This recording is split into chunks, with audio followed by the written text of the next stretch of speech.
I thought the worst thing about Monday mornings was my commute to work, but I was wrong. The worst thing was standing in my office bathroom at 9:30 a.m., staring at legal documents that made my hands shake so violently I could barely hold the papers. The letterhead read, "Brennan and Associates Legal Services," and the subject line made my stomach drop. Property Transfer Agreement, Joanne Patricia Walsh versus Sarah Elizabeth Walsh Cooper. My own family had hired a lawyer to force me to give up my house.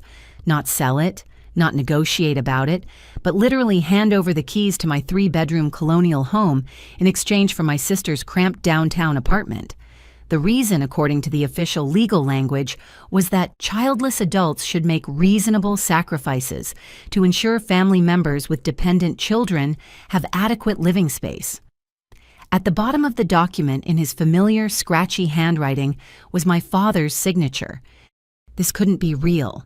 This couldn't be happening. I read the papers 3 more times, each word hitting me like a physical blow. My beautiful house with the wraparound porch and maple trees in the backyard, the house I had worked 60-hour weeks to afford, the house where I had planned to build my future, was being taken away because I chose not to have children. My sister Sarah, who had made completely different life choices, apparently deserved it more than I did. The legal document stated that my father, as co-signer on my original mortgage 10 years ago, had stakeholder rights that allowed him to initiate this property swap for the welfare of the family unit. I splashed cold water on my face and tried to process what I was reading. The law firm had conducted what they called a family needs assessment and determined that my house's yard space and additional bedrooms would better serve Sarah's twin toddlers than my single occupancy lifestyle. They had calculated square footage, evaluated neighborhood schools, and even assessed proximity to pediatric care facilities. This wasn't some spontaneous family discussion that got out of hand. This was a calculated, methodical plan to redistribute family property based on reproductive choices. The bathroom door creaked as someone entered, and I quickly folded the papers, shoving them into my purse. My coworker Rachel glanced at me with concern, probably noticing my red eyes and pale complexion. I mumbled something about allergies and escaped back to my cubicle, but I couldn't focus on spreadsheets or client calls. Every time I tried to concentrate on work, I kept seeing my father's signature on that document, kept imagining the family meetings that must have happened without me, the conversations where they decided my life was worth less than Sarah's, because I didn't have children running around my house. The phone rang, jolting me back to reality. It was my mother's number, and for a split second, I considered not answering. But maybe this was all some terrible misunderstanding. Maybe she was calling to tell me there had been a mistake, that the legal documents were sent to the wrong person, that my family would never actually try to steal my house. "Joanne, honey, I know you probably got some paperwork today."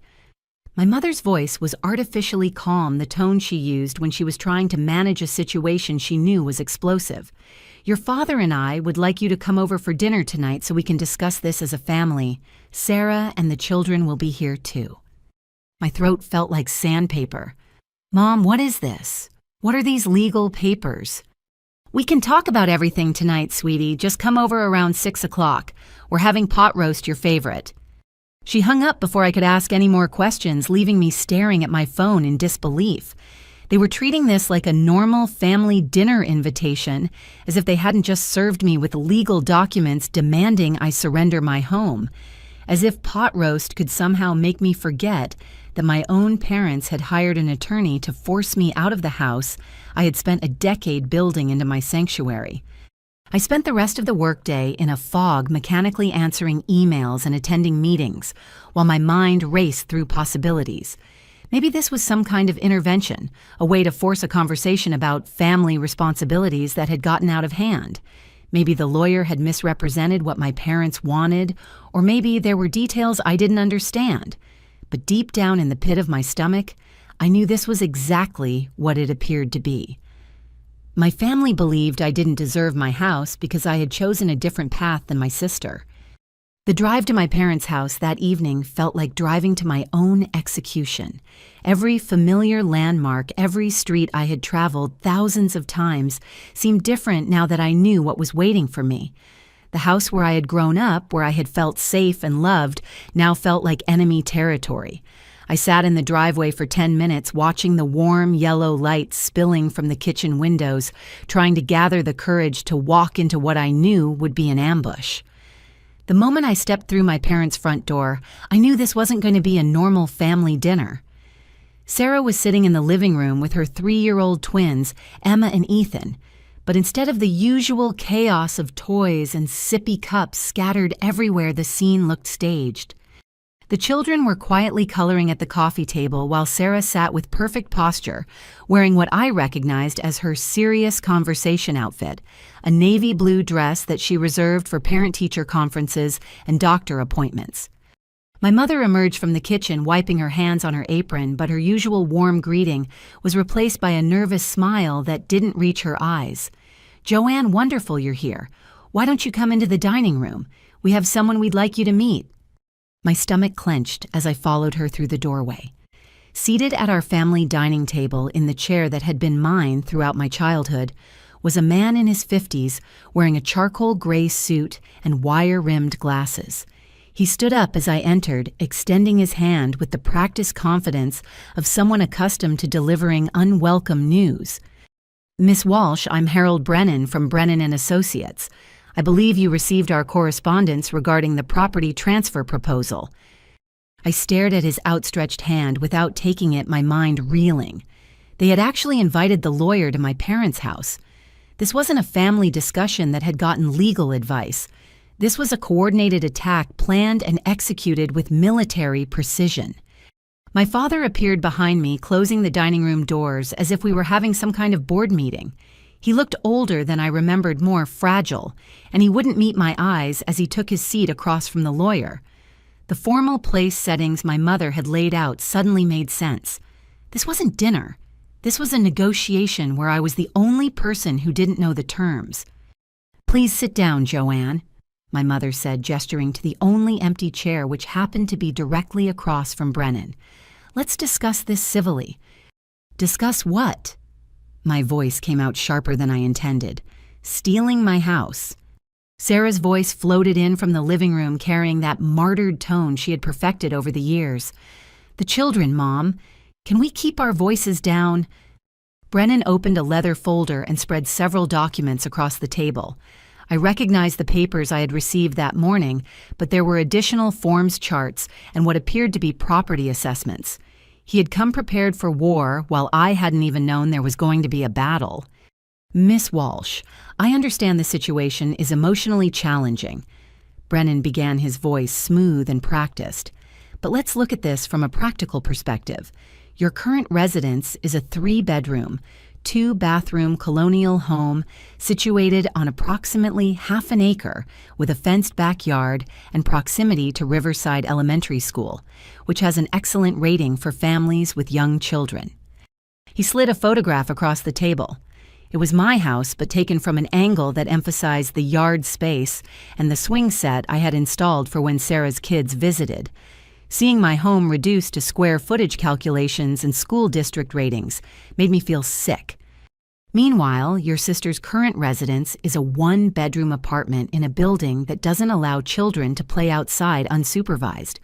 The twins are currently sharing not just a bedroom, but a single bed, which child development experts agree is detrimental to their growth and independence.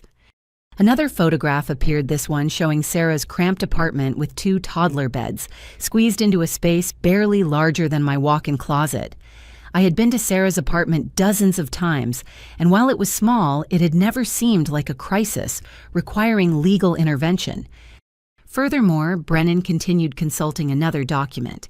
Your sister's building management has indicated that the noise complaints regarding children in a unit, not designated for families, may result in lease termination. The downtown apartment would be much more suitable for a single adult with no dependents, while providing your sister's family with the space and stability they need. My father finally spoke, his voice barely above a whisper. "Joanne, we're not trying to hurt you. We're trying to help the whole family." I turned to look at him. This man who had taught me to ride a bike and helped me with my math homework, who had co-signed my mortgage because he said he was proud of my independence and financial responsibility. "Dad, you signed legal papers to take my house away from me." "I signed papers to help my grandchildren," he said, but his voice shook with uncertainty.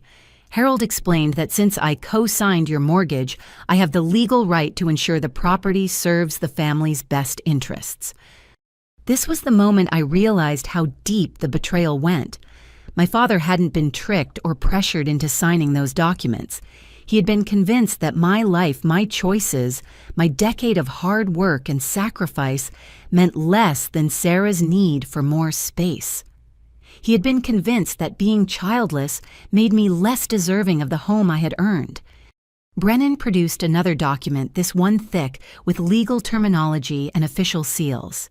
The family welfare clause in your original mortgage agreement gives your father as co-signer the authority to initiate property transfers when it serves the greater good of the family unit. This is particularly applicable when one family member has resources that exceed their practical needs, while other family members face housing insecurity. I stared at the papers, trying to remember signing anything that would give my father control over my property. When I was 25 and buying my first house, I had been so grateful for his co-signature that I probably would have signed anything. I had trusted him completely, never imagining that trust could be weaponized against me a decade later. "The proposed arrangement is fair and equitable," Brennan continued. "You would receive full ownership of a downtown apartment valued at approximately 85% of your current home's worth, while your sister would assume responsibility for your current mortgage payments, property taxes, and maintenance costs. From a financial perspective, you would actually benefit from reduced housing expenses and no yard maintenance responsibilities." Sarah appeared in the doorway, having apparently been listening to the entire conversation. She was holding Ethan on her hip while Emma clung to her leg, and she had clearly positioned herself this way, deliberately creating a visual reminder of why she supposedly needed my house more than I did. "Joanne, I know this is hard," she said, using her softest, most reasonable voice. "But Emma starts kindergarten next year, and Ethan needs space to run around safely.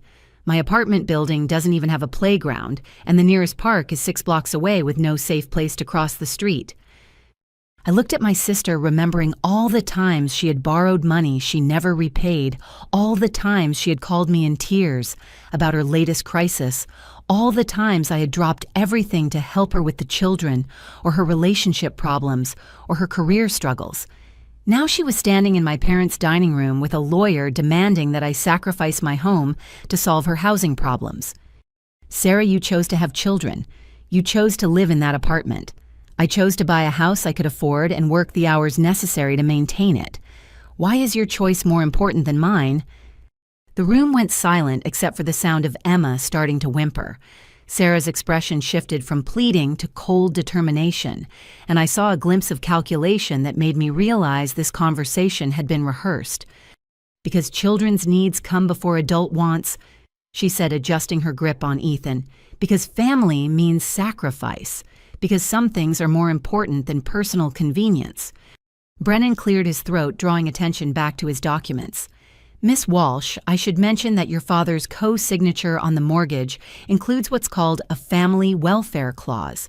This means that if you refuse to participate in this voluntary property exchange, he has the legal right to call in the loan, which would require you to pay the full remaining balance within 30 days or face foreclosure proceedings."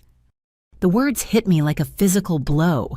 I turned to stare at my father, waiting for him to contradict the lawyer to tell me this was all a misunderstanding. But he just sat there looking at his hands folded on the table. "Dad," I whispered. He finally looked up at me, and I saw guilt and determination warring in his expression. "Joanne, those children need a real home. You can make a fresh start in the city. It's better for everyone." I stood up so abruptly that my chair scraped against the hardwood floor. Better for everyone except me. As I headed toward the door, Brennan called after me. Miss Walsh, you have 2 weeks to consider the voluntary property exchange. After that, we'll have no choice but to pursue other legal options. I left my parents' house without saying goodbye, without eating the pot roast my mother had prepared, without hugging my niece and nephew like I normally would. As I sat in my car in their driveway, I could see them through the dining room window already deep in discussion about their next move. They had planned this ambush carefully complete with legal representation and emotional manipulation, and they honestly believed they were justified in taking my home away from me because I had made different life choices than my sister. The drive back to my house felt surreal. Every room, every piece of furniture, every carefully chosen paint color suddenly felt temporary. I walked through the space I had spent 10 years creating touching surfaces and wondering how many more times I would be able to call this place home.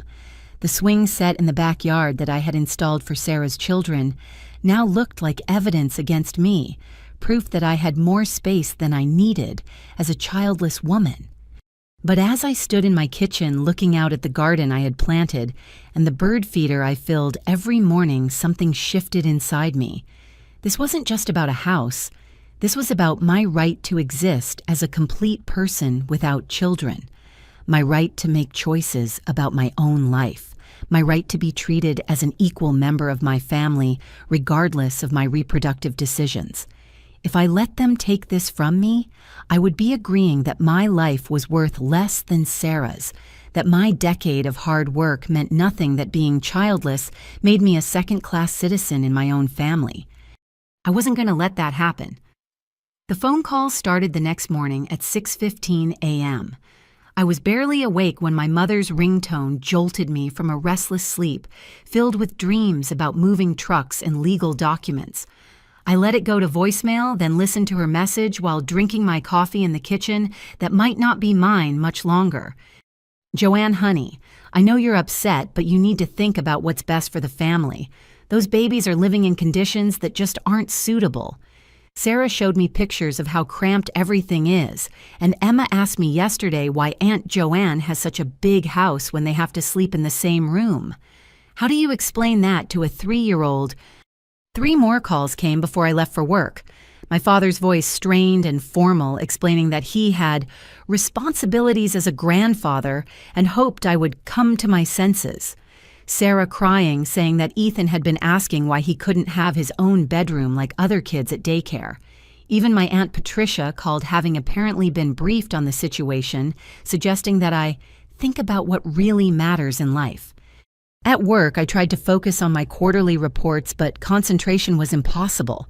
Every time my phone buzzed, I wondered if it was another family member calling to guilt me into submission. By lunchtime, I had received 11 calls and 17 text messages, all variations on the same theme. I was being selfish. I was hurting children. I was destroying family harmony over just a house. The text from Sarah that arrived at 2 p.m. was particularly manipulative. "Emma drew you a picture at daycare today. It's our family standing in front of a big house with a swing set. She asked the teacher if all families live in houses like this, and the teacher said most do. I didn't know how to explain why we don't." I stared at my phone screen, feeling sick. They were using my 3-year-old niece as an emotional weapon, teaching her to see me as the reason her living situation wasn't perfect. Emma was too young to understand adult financial decisions or housing markets, but old enough to be coached into asking pointed questions designed to make me feel guilty. The calls intensified over the next few days. Extended family members I rarely spoke to suddenly had opinions about my housing situation. My cousin David called to tell me about his friend who had given up his house for his sister's family and how fulfilling it had been. My Uncle Robert shared a long story about sacrifice and family loyalty that sounded like it had been scripted. Even my elderly grandmother got involved, calling to remind me that family takes care of family and suggesting that I was being influenced by modern selfish thinking.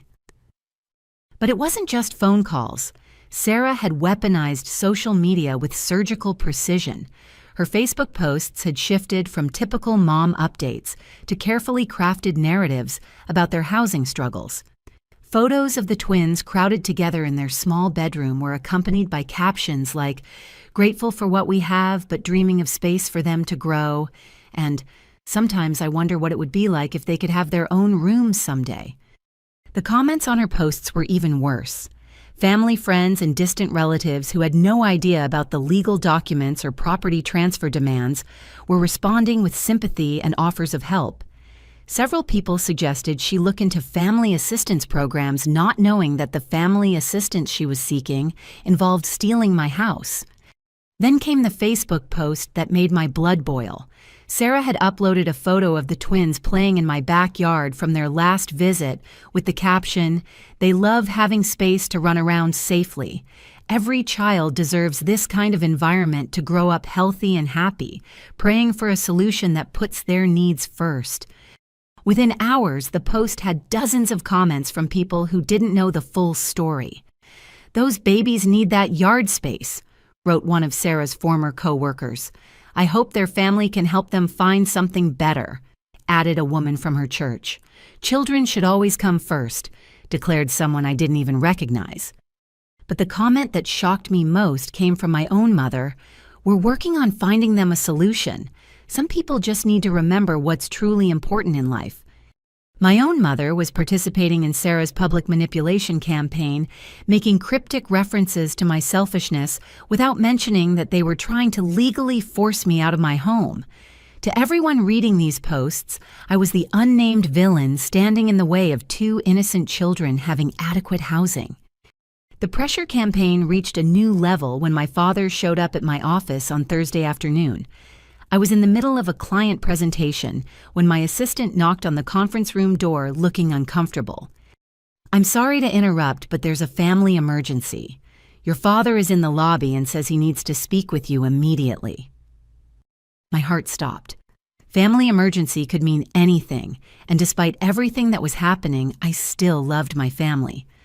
I excused myself from the meeting and hurried downstairs only to find my father sitting calmly in the lobby chairs, no emergency in sight. "Dad, what's wrong? What happened?" He stood up slowly, looking older and more frail than I remembered. "Nothing's wrong, Joanne. I just needed to talk to you somewhere neutral away from all the family drama." I was furious. "You told my assistant there was a family emergency. I left a client meeting." "There is an emergency," he said quietly. "My grandbabies are living in conditions that aren't suitable, and my daughter is too stubborn to help them." We found an empty conference room where he proceeded to show me more photographs of Sarah's apartment, as if I hadn't been there dozens of times myself. He had pictures of the twins' cramped bedroom, the tiny living space, the lack of outdoor play area. He also had drawings that Emma and Ethan had apparently made of their dream house, which looked suspiciously like my house, complete with the distinctive wraparound porch and maple trees. "They drew these without any prompting," he said, spreading the pictures across the conference table. "Emma told Sarah she wants a house like Aunt Joanne's so she can have tea parties on the porch." The manipulation was so obvious, it was insulting. 3-year-olds don't independently draw detailed house plans, complete with specific architectural features, unless someone has guided their artistic vision. But my father seemed to genuinely believe these pictures represented spontaneous expressions of his grandchildren's housing dreams. "Dad, do you realize what you're asking me to do? You're asking me to give up everything I've worked for because Sarah made different choices than I did." His face hardened. "I'm asking you to help your family. I'm asking you to think about someone other than yourself for once." That phrase, "think about someone other than yourself," had become the family refrain. Every conversation, every phone call, every guilt trip came back to my supposed selfishness. But nobody was asking Sarah to think about someone other than herself. Nobody was suggesting she make sacrifices to solve her housing problems. Nobody was questioning whether demanding her sister's house was selfish. "What about me, Dad? What about my life, my work, my future plans?" He waved his hand dismissively. "You can make new plans. You're young, you're single, you have no responsibilities. Sarah has children depending on her." The casual dismissal of my entire adult life as no responsibilities cut deeper than I expected. I wasn't married, didn't have children, so apparently my decade of building a career, maintaining a home, contributing to my community, taking care of my aging parents, counted for nothing. In his mind, I was still just a placeholder waiting for real life to begin, while Sarah's life was already real and important because she had reproduced. As my father gathered up his photographs and drawings, he delivered what was clearly meant to be the final blow. Harold says, if you don't agree to the property exchange by next Friday, we'll have to move forward with calling in the mortgage. I don't want to do that to you, Joanne, but those children come first. He left me sitting alone in that conference room, staring at the pictures of my niece and nephew's artwork, feeling like I was drowning in family guilt and manipulation. When I returned to my own meeting, I had to apologize for the interruption and try to regain focus on quarterly projections while my personal life was being systematically destroyed. That evening, I found a handwritten letter slipped under my front door. It was from Sarah, 3 pages of careful script explaining her situation and asking me to be the bigger person. She wrote about her fears for the children's development, her anxiety about their safety in the current apartment, her dreams of giving them the stable childhood we had enjoyed in our parents' house. But mixed in with the emotional appeals were subtle threats. She mentioned that their current lease was up for renewal in 2 months, and she wasn't sure they could afford the increase. She noted that Ethan had been having behavioral problems that the pediatrician attributed to lack of space and overstimulation. She even suggested that my refusal to help was causing stress that was affecting her milk production while nursing. The letter ended with a paragraph that revealed the true depth of the family conspiracy. Mom and Dad have been so worried about this situation that Dad's blood pressure has been acting up again. Dr. Martinez had to adjust his medication last week. I know you don't want to be responsible for making Daddy sick over something that could be solved so easily. Now they were suggesting that my resistance to their property theft was endangering my father's health. The manipulation had evolved from guilt about the children to emotional blackmail about family medical emergencies. They had transformed a simple housing preference into a life or death situation, where I was apparently the villain threatening everyone's well-being. I sat on my porch that night looking out at the yard where my niece and nephew played during family gatherings, wondering how everything had gotten so twisted. These were people who claimed to love me, who had raised me to work hard and be independent, who had once been proud of my achievements. Now they saw those achievements as excess that should be redistributed to family members, whose choices had left them with less. The worst part was starting to doubt myself. With so many people telling me I was wrong, selfish and cruel part of me wondered if they were right. Maybe childless adults should sacrifice for families with children. Maybe my attachment to my house was shallow and materialistic. Maybe I was being unreasonable about something that was just property. But then I walked through my house, touching the walls. I had painted the floors. I had refinished the garden I had planted from scratch. And I remembered that this wasn't just property. This was 10 years of my life, my dreams, my vision of the future I wanted to build. This was the physical representation of my independence and hard work. Giving it up wouldn't just change my address. It would change who I was, what I believed about my own worth, and what I accepted as my place in the family hierarchy. I wasn't going to let them redefine my value based on my reproductive choices.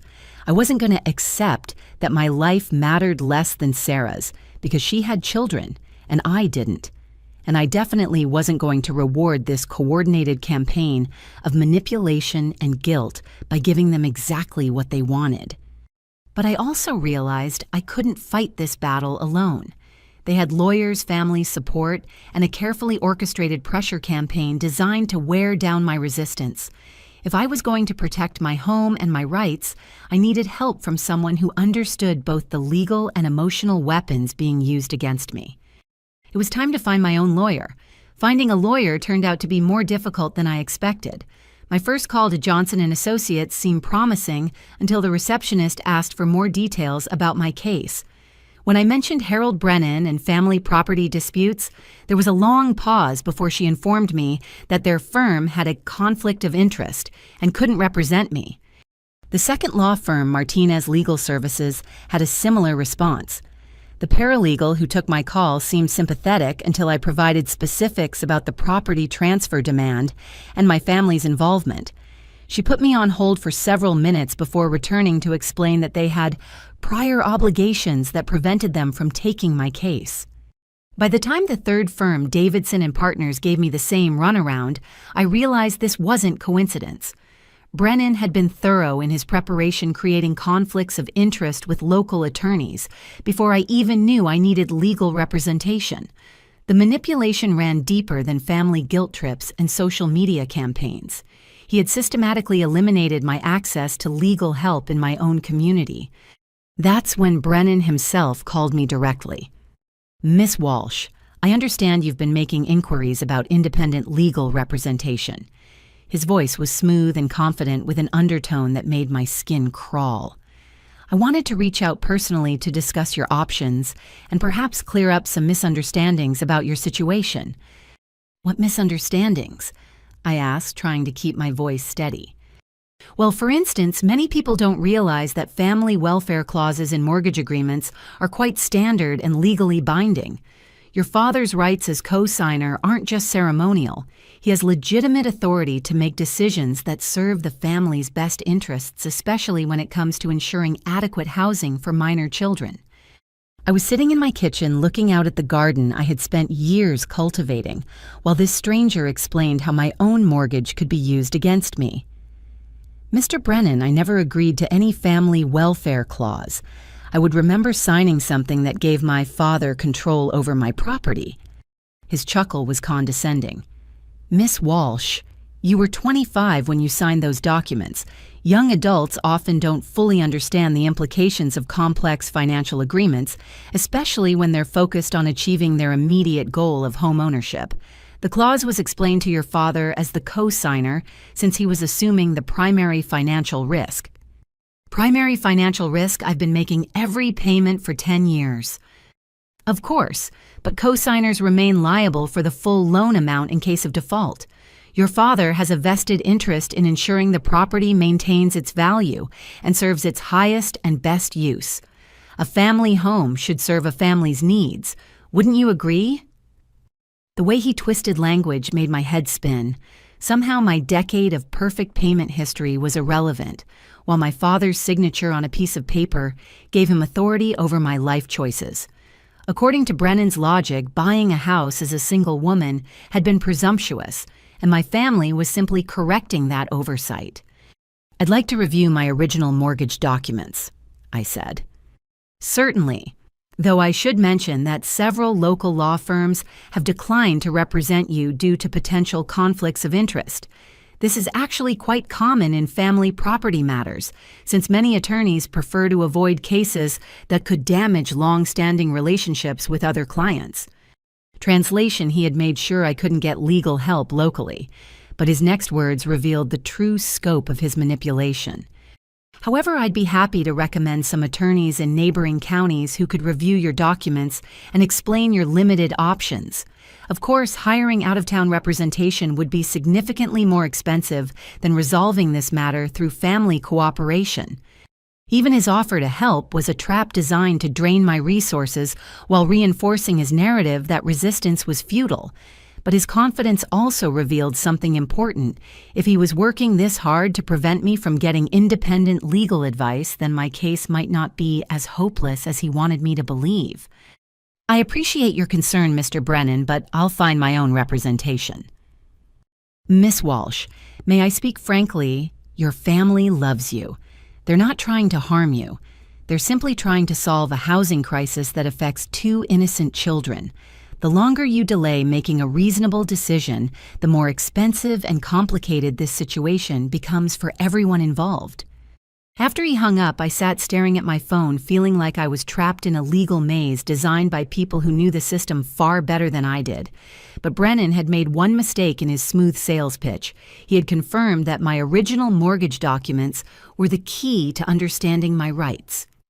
I spent the evening searching through my file cabinet looking for the thick folder of papers I had signed 10 years ago when buying my house. Most of it was standard mortgage language that I barely understood then, and certainly couldn't interpret now. But buried in the middle of the stack, I found a single page that made my blood run cold. It was titled Co-Signer Agreement and Family Welfare Provisions, and it was definitely not something I remembered seeing during the original closing. The language was dense legal terminology, but certain phrases jumped out: transfer of beneficial use, family housing optimization, and co-signer authority in cases of changing family circumstances. I read the document 3 times before I understood what I was looking at. This wasn't part of my original mortgage agreement. The paper was newer, printed on slightly different letterhead, and attached to the rest of the documents with a paperclip rather than the staples that held everything else together. Someone had added this page to my mortgage file after the fact. My hands were shaking as I called the bank that held my mortgage. The customer service representative who answered was polite, but not particularly helpful. "Ma'am, I can see your account information, but I'm not able to access detailed document history without a formal request. If you suspect there are discrepancies in your mortgage paperwork, you'd need to submit a written inquiry through our dispute resolution department." How long would that take? Typically 6 to 8 weeks for a complete document review, assuming there are no complications. 6 to 8 weeks. Brennan had given me 2 weeks to agree to the property transfer, knowing that I couldn't possibly get answers about my mortgage documents in time to make an informed decision. Every aspect of this situation had been carefully timed to eliminate my options and force my compliance. But as I studied the suspicious document more carefully, I noticed something interesting. The signature line for my name was blank. This family welfare clause that supposedly gave my father authority over my property had never been signed by me. If it had been added to my mortgage file without my knowledge or consent, then it might not be legally valid. That realization gave me the first spark of hope I had felt since this nightmare began. Brennan's confidence might be based on fraudulent documents. The family welfare clause that was supposedly ironclad might be worth less than the paper it was printed on. And if the legal foundation of their property grab was fake, then everything else they were threatening might be equally hollow. I needed to find a lawyer who could recognize document fraud and wasn't afraid to challenge Harold Brennan's reputation in the legal community. Someone outside his sphere of influence who wouldn't be intimidated by potential conflicts of interest or worried about maintaining collegial relationships with someone who might be a criminal. The next morning, I called the State Bar Association's referral service and explained that I needed an attorney who specialized in mortgage fraud and document tampering. They gave me 3 names, all in the state capital, about 2 hours away. The first attorney's office said they were booked for 3 months. The second never returned my call. The third name on the list was Grace Martinez from Martinez Legal Defense. When I called her office, I half expected another runaround about conflicts of interest or scheduling problems. Instead, the receptionist put me directly through to Grace herself. "Miss Walsh, I understand you're dealing with some questionable family property transfer demands. Can you tell me more about the documents you've received?" I explained the entire situation from the legal papers demanding property exchange to my father's co-signer authority to the suspicious mortgage clause I had discovered.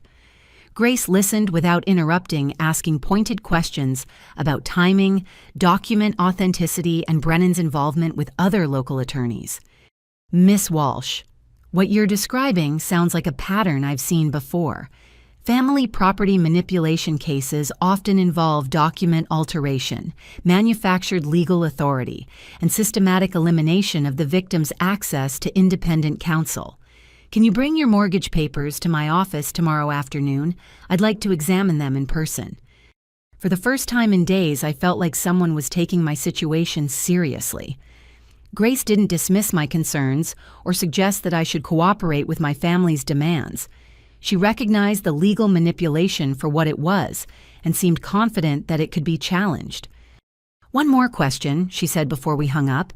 "Has anyone in your family suggested that this property transfer is necessary to prevent foreclosure or other immediate financial consequences?" "Yes, Brennan said my father could call in the mortgage if I don't cooperate." Grace's laugh was sharp and knowing. Miss Walsh co-signers don't have the authority to call in mortgages. They're liable for payments if the primary borrower defaults, but they can't unilaterally demand full payment of a performing loan. Someone has been lying to you about basic mortgage law. As I hung up the phone, I realized that everything I had been told about my legal situation might be fabricated. The family welfare clause, my father's supposed authority, Brennan's threats about foreclosure, even the urgency of the 2-week deadline might all be part of an elaborate fraud designed to steal my house through intimidation and manufactured legal pressure. If Grace was right, then my family hadn't just hired a lawyer to help with a property dispute. They had hired someone who specialized in family property theft, someone who used document fraud and legal manipulation to force compliance from targets who didn't know their rights. The question was whether they knew they were working with a criminal or whether they had been manipulated just as thoroughly as I had. I woke up Saturday morning to the sound of car doors slamming in my driveway. Through my bedroom window, I could see Sarah's minivan parked behind my car, effectively blocking me in. She was unloading suitcases and cardboard boxes, while Emma and Ethan ran around my front yard like they owned the place. By the time I got downstairs and opened my front door, Sarah had already carried 2 large suitcases onto my porch. She was wearing the determined expression I remembered from our childhood, the look that meant she had made a decision and wouldn't be talked out of it regardless of how unreasonable it was. "Sarah, what are you doing?" She straightened up from where she had been setting down a box of what appeared to be children's toys. "We're moving in temporarily just until the property transfer is finalized. It doesn't make sense for us to keep paying rent on the apartment when we're going to be living here anyway." I stared at her in disbelief. "You can't just move into my house without permission." "Joanne, be reasonable. The children need to start getting used to their new home, and I need to begin the transition process gradually, so it's not traumatic for them." She was using her patient maternal voice, the one that implied I was being childish for not understanding obvious adult logic. Emma came running up the porch steps, throwing her arms around my legs in a hug that would have been adorable under any other circumstances. "Aunt Joanne, Mommy says we're going to live in your house now. Can I see my new room?" My heart broke a little. Emma had no idea she was being used as an emotional weapon in an adult property dispute. To her, this was an exciting adventure, moving to the big house with the swing set and the pretty garden. But Sarah had clearly been preparing her for this moment, teaching her to think of my house as her new home before any legal agreements had been signed. "Sweetie, you're just visiting today. You live with Mommy in your apartment." Emma's face scrunched up in confusion. "But Mommy said we're going to live here because our apartment is too small and you have extra rooms you don't need." Sarah shot me a look that was half apologetic, half defiant. "I've been preparing them for the transition gradually. Child development experts recommend that major changes happen slowly to avoid psychological trauma." Ethan had found his way to the backyard, and I could hear him shouting with delight as he discovered the sandbox I had built for their previous visits. Through the kitchen window, I watched him running in circles, arms outstretched, like an airplane completely oblivious to the adult drama surrounding his housing situation. "Sarah, you can't move in here. We don't have any agreement, legal or otherwise, about property transfer." She was already carrying another box toward my front door, this one labeled kitchen items, in her neat handwriting. "Dad and Harold both think a transition period is the best approach. It gives you time to get used to the idea while the children start feeling settled. Plus, it's easier for me to handle the logistics of moving if I can do it gradually instead of all at once." The casual way she mentioned Dad and Harold revealed that this invasion had been planned and approved by both my father and the lawyer. They weren't just demanding my house, they were implementing an occupation strategy designed to make my resistance more difficult. "Where are you supposed to be living while you're transitioning here?" Sarah's hesitation told me everything I needed to know. "Well, I gave notice on the apartment lease. The landlord was pressuring me to renew or vacate by the end of the month anyway, so I figured it was better to save the money and focus on getting the children settled in their permanent home." She had burned her bridges. Sarah had given up her apartment, assuming I would capitulate to the family pressure rather than let my niece and nephew become homeless. It was the ultimate manipulation, using her children's housing security as leverage to force my compliance. Sarah, what if the property transfer doesn't happen? What if I refuse to sign? For the first time, her confident facade cracked. Joanne, you wouldn't do that. You wouldn't make your niece and nephew homeless over a house. You're not that selfish. There it was again. The suggestion that protecting my own property rights was selfish while demanding someone else's house was somehow virtuous. But now the stakes were higher because Sarah had created a genuine housing crisis for her children by giving up their apartment based on the assumption that my house was already theirs. Emma reappeared in the kitchen, having apparently been exploring the house during our conversation. "Aunt Joanne, which room is going to be mine? Mommy said I might get my own room like a big girl." I knelt down to Emma's eye level, trying to figure out how to explain an impossible situation to a 3-year-old. "Emma, honey, this is Aunt Joanne's house. You have your own home with Mommy." "But Mommy said our old home was too small and we needed a bigger one. She said you have extra space because you don't have any children to fill up the rooms." Emma's innocent repetition of Sarah's talking points was heartbreaking. She was too young to understand the manipulation, but old enough to have internalized the message that childless adults had extra space that should be redistributed to families. Sarah appeared behind Emma, placing protective hands on her daughter's shoulders. "Joanne, look at her face. Look at how happy she is here. How can you even think about taking this away from her?" The emotional blackmail was suffocating. Sarah had engineered a situation where any decision I made would hurt innocent children. If I let them stay, I would be enabling the theft of my house. If I made them leave, I would be forcing my niece and nephew into homelessness. There was no choice that didn't make me look like a villain. But as I watched Emma exploring my kitchen and Ethan playing in my backyard, I realized something important. This wasn't my fault. I hadn't created this crisis. Sarah had chosen to give up her apartment without securing alternative housing. My family had chosen to pursue a property theft scheme instead of helping Sarah find legitimate solutions to her housing needs. They had created this situation specifically to force my hand, and now they were trying to make me responsible for fixing problems they had manufactured. "Sarah, you need to find somewhere else to stay. You can't move into my house without my permission." Her face hardened. "Fine. I'll call Dad and Mom. Maybe they can explain to you what family loyalty means." She pulled out her phone and dialed while Emma and Ethan continued exploring the house as if they already lived there. Within minutes, both my parents' cars were pulling into my driveway. They had been waiting nearby, ready to reinforce Sarah's occupation of my home with their physical presence and emotional pressure. My mother was the first one through the door, carrying a casserole dish and wearing the martyred expression she reserved for family crises. "Joanne, what is this about Sarah called us crying, saying you're trying to make the children homeless?" My father followed behind her, looking grim and disappointed. He was carrying what appeared to be more of the children's belongings, as if he had been helping with the move before Sarah called for reinforcements. "Dad, did you know Sarah was moving into my house today?" He set down the boxes and looked at me with the same expression he had used when I was a teenager caught breaking curfew. "Joanne, this isn't just your house anymore. The legal paperwork has been filed. Harold says the transition period is the most reasonable approach for everyone involved. The legal paperwork for what I haven't signed anything agreeing to a property transfer." My mother started bustling around my kitchen as if she lived there, unpacking the casserole and looking for serving dishes. "Honey, you don't need to sign anything. Your father has the authority to make decisions about the mortgage, and Harold has explained everything to us. This house is going to serve its proper purpose as a family home instead of sitting here mostly empty." The phrase "mostly empty" was particularly infuriating.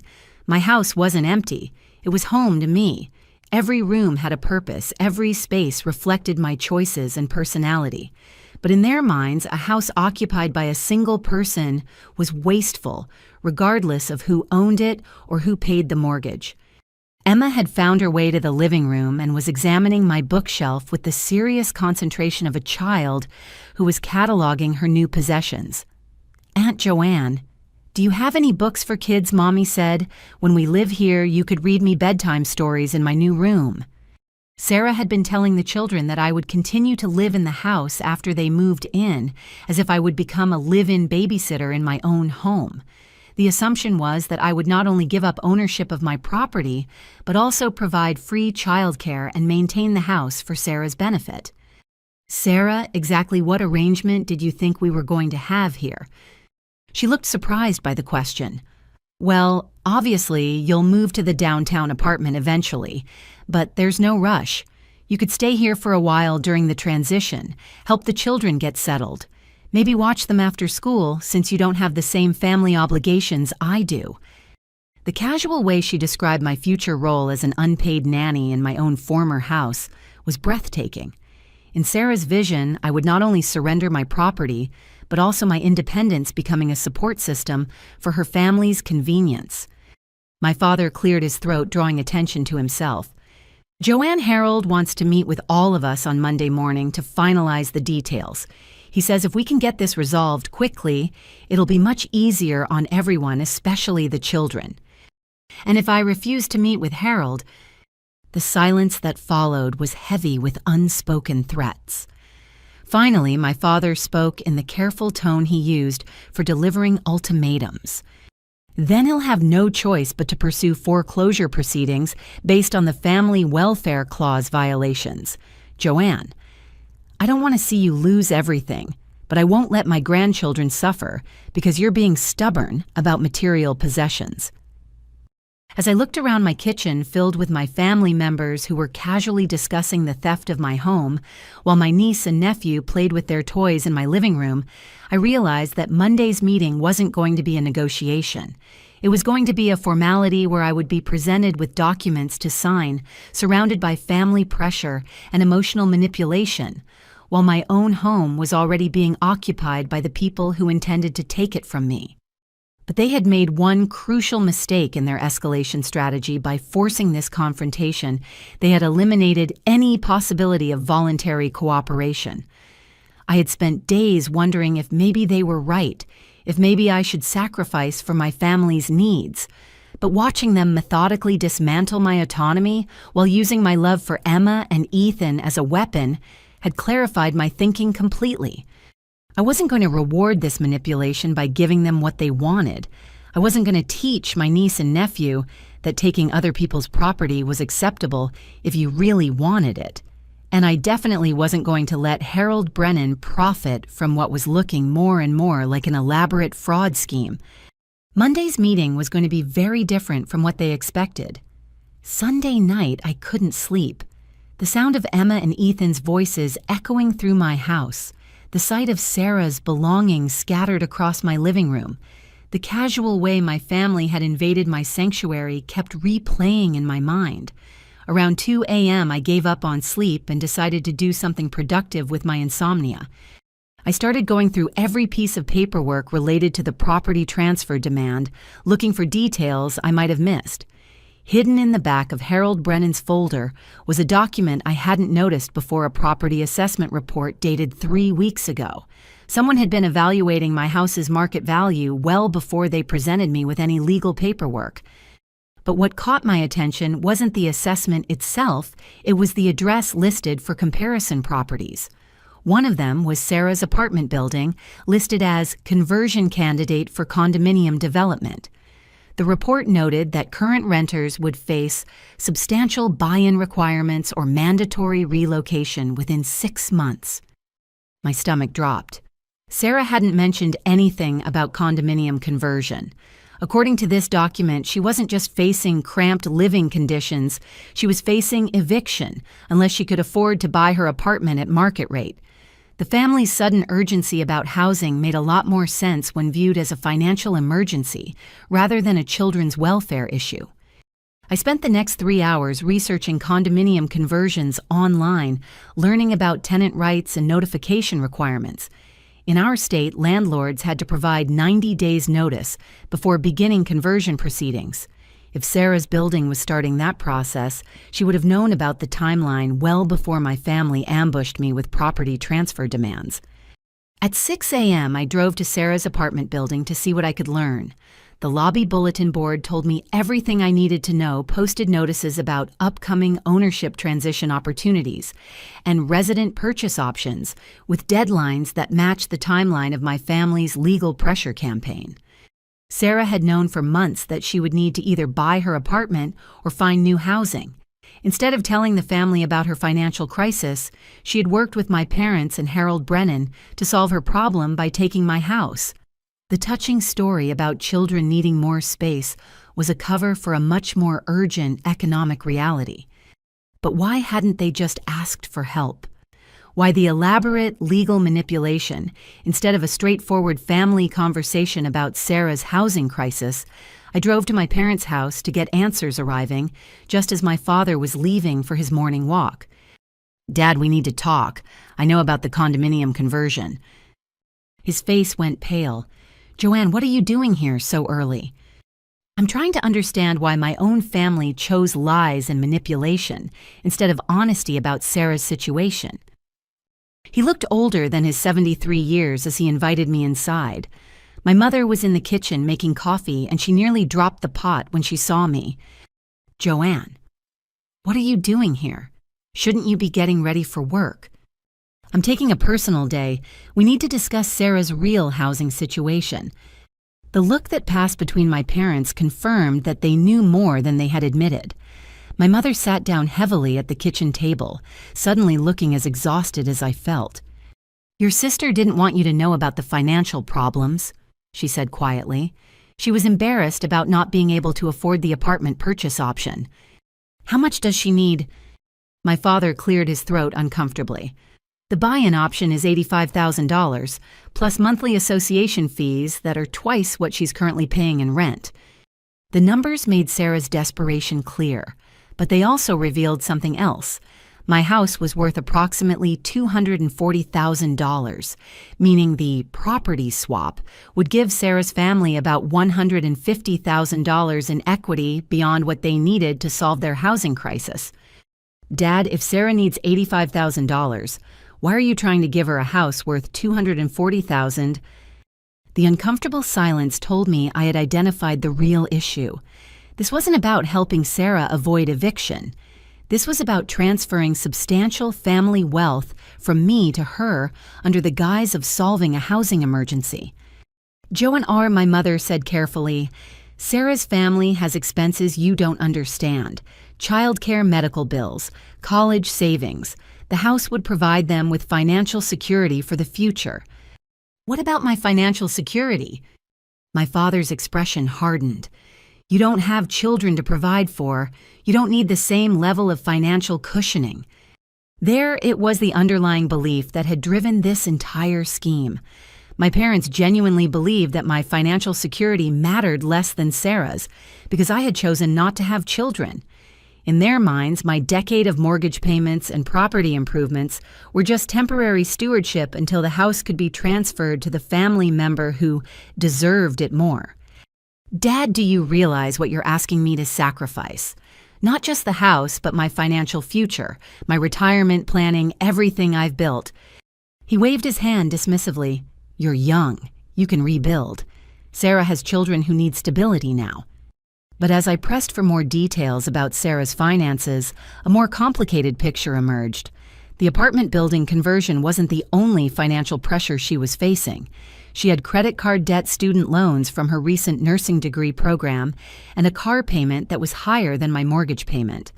The house transfer wasn't just about housing, it was about solving multiple financial problems by giving Sarah substantial assets she hadn't earned. Why didn't anyone tell me the truth from the beginning? My mother looked guilty. "Harold said it would be easier if you believed this was about the children's welfare rather than money. He said people are more willing to help family when it's presented as protecting kids instead of financial assistance." Harold Brennan had advised my family to lie to me. He had crafted the children need space narrative specifically to manipulate my emotions, while concealing the financial motivations behind the property transfer demand. The legal documents, the guilt campaigns, the social media manipulation, all of it was designed to hide the fact that my family wanted to give Sarah over $100,000 of my money. How much are you paying Harold for his services? Another uncomfortable silence. Finally, my father answered. His fee is contingent on successful property transfer. He gets 5% of the equity difference. I did the math quickly. Brennan stood to make over $7,000 from my family's property theft scheme, which explained his aggressive tactics and willingness to potentially commit fraud. He wasn't just a lawyer providing family mediation services. He was a professional property manipulator with significant financial incentive to force my compliance. But there was still something that didn't add up. 5% of the equity difference was a substantial fee, but not enough to explain Brennan's systematic elimination of my access to local legal representation. That level of coordination suggested experience with similar schemes. How did you find Harold, who recommended him to you? My parents exchanged another look. Actually, my mother said reluctantly, he contacted us. Someone at Sarah's apartment building told her about families who had used his services to resolve property distribution issues. The pieces clicked into place.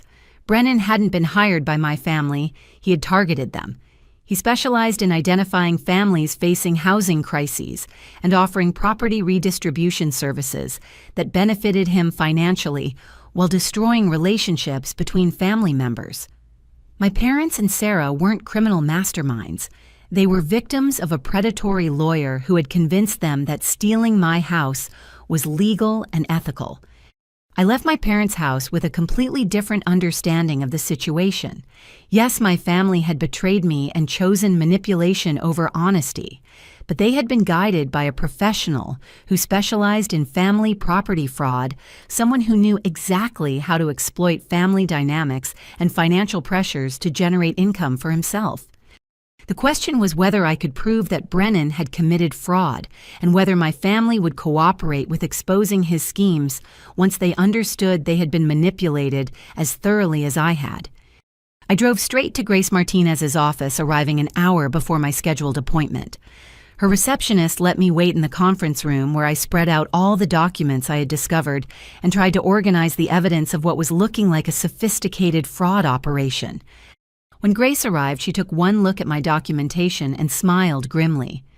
"Miss Walsh, I think we've found our smoking gun. But first I need to show you something that's going to make you very angry." She opened her laptop and pulled up a website for Brennan and Associates.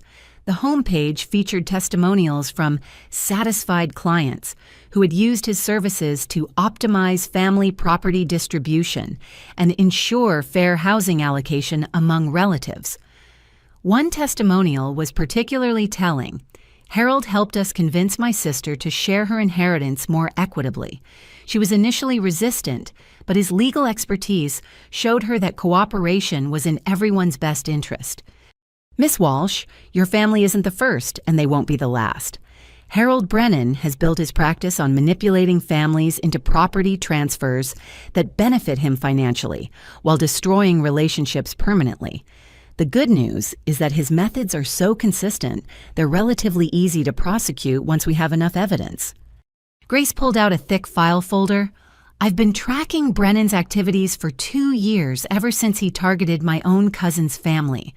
What he's doing to you is part of a pattern that involves document fraud, elder manipulation, and systematic elimination of victims' access to legal representation." As Grace showed me case files from 3 other families who had been targeted by Brennan's schemes, I realized my situation was both worse and better than I had thought.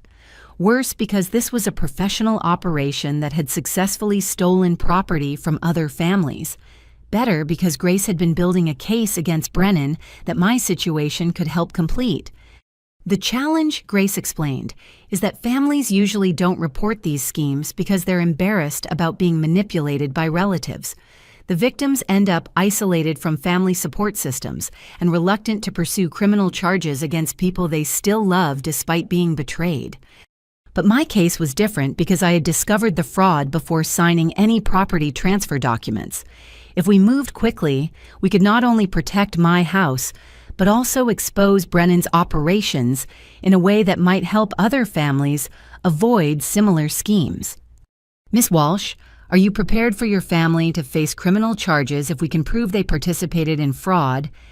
I thought about Emma and Ethan playing in my backyard, believing they were moving into their new home. I thought about my parents who had somehow convinced themselves that stealing their daughter's house was an act of love.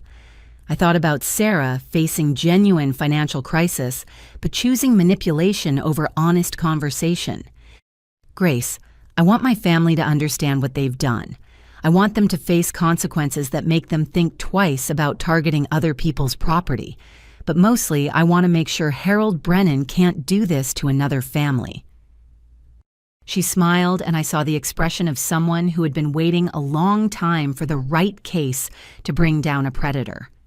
Miss Walsh, I think we can accomplish all of those goals. But first we need to catch him in the act of fraud, and that means you're going to have to attend tomorrow's meeting. As Grace explained her plan, I realized that Monday's confrontation with my family was about to become much more complicated than anyone expected. Monday morning started with my supervisor, Janet Richardson, calling me into her office before I'd even finished my first cup of coffee. She was sitting behind her desk with the uncomfortable expression she wore when delivering bad news, and there was a manila folder on her desk that immediately made me nervous. Joanne, please close the door and have a seat. We need to discuss some concerns that have been brought to my attention regarding your recent personal situation. My heart sank. I had been dreading this conversation since Sarah started her social media campaign, but I hadn't expected my family's manipulation to reach my workplace so quickly. Janet, if this is about the time I've taken off recently, I can explain. She held up her hand to stop me. This isn't about your time off. I received several phone calls over the weekend from someone identifying themselves as your sister, expressing concerns about your emotional stability and decision-making capacity. The words hit me like a physical blow. Sarah had called my workplace to sabotage my professional reputation. She had crossed the line from family manipulation into active destruction of my career. What exactly did she say? Janet opened the folder and consulted what appeared to be notes from phone conversations. According to your sister, you're experiencing a family crisis involving housing disputes that has caused significant emotional distress. She suggested that the stress might be affecting your judgment and asked whether we had noticed any changes in your work performance. My face burned with humiliation. Sarah had painted me as emotionally unstable to my employer, creating professional consequences for my resistance to her property theft scheme. But Janet wasn't finished. She also mentioned that you've been making irrational financial decisions, something about refusing reasonable family assistance that would benefit children. She seemed very concerned about your mental health and suggested that family leave might be appropriate while you work through these issues. The sophisticated manipulation was breathtaking. Sarah had called my employer pretending to be a concerned sister, worried about my well-being while actually sabotaging my professional standing to increase pressure for me to comply with her demands. By suggesting I might need family leave, she was threatening my job security just as my father was threatening my housing security. Janet, did she mention that the family assistance she's referring to involves her demanding that I give her my house? Janet's eyebrows shot up. No, she didn't mention anything like that. She spoke about family support systems and shared housing arrangements, but she made it sound like you were refusing help that was being offered to you. She's trying to take my house through legal manipulation, and when I refused to cooperate, she decided to attack my career. I spent the next 20 minutes explaining the entire situation to Janet, showing her the legal documents Brennan had sent and the fraudulent mortgage clauses Grace had identified. Janet listened with growing concern, taking notes and asking detailed questions about the timeline of events. Joanne, I'm so sorry this is happening to you, but I need you to understand the position this puts me in. If family members are calling to express concerns about an employee's stability, I'm required to document those calls and assess whether workplace performance might be affected. The corporate liability implications were clear. Even though Sarah's calls were malicious manipulation, they created a paper trail that could expose the company to risk if I had workplace problems later. Janet was trapped between supporting an employee and protecting the organization. What does this mean for my job? For now, nothing changes. Your work performance has been excellent and you've shown no signs of the instability your sister described. But Joanne, if she continues calling, or if other family members start contacting us with similar concerns, we might need to consider requiring documentation from a mental health professional confirming your fitness for work. The threat was politely delivered but unmistakably clear. My family's manipulation campaign could force me to undergo psychological evaluation to keep my job. They had weaponized workplace liability policies against me, creating professional consequences for refusing to surrender my house. As I returned to my cubicle, I noticed several co-workers looking at me with expressions ranging from curiosity to sympathy. Word had spread quickly that I was dealing with family issues, and I could practically feel the office gossip machine speculating about what kind of personal crisis required intervention from supervisors. My phone rang and Sarah's name appeared on the caller ID. I let it go to voicemail, then listened to a message that made me physically sick. Joanne, I hope you understand that I called your office out of genuine concern for your well-being. The stress of this housing situation is clearly affecting your judgment, and I thought your employer should know in case you need professional support or time off to get the help you need. I love you and I want what's best for you, even if you can't see that right now. She had created a narrative where my resistance to property theft was evidence of mental illness requiring professional intervention. By positioning herself as the concerned family member, trying to help someone who was too unwell to accept assistance, she had turned my employer into an unwitting ally in her pressure campaign. But Sarah wasn't finished. Around lunchtime, my desk phone rang with a call from the company's Employee Assistance Program coordinator. Ms. Walsh, this is Jennifer from EAP. I understand you might be dealing with some family stressors that could benefit from counseling support. Your sister called to express concern and suggested that you might need someone to talk to about housing and family relationship issues. Sarah had systematically contacted every support system available through my workplace, positioning herself as the responsible family member, arranging help for someone who was too compromised to seek assistance independently.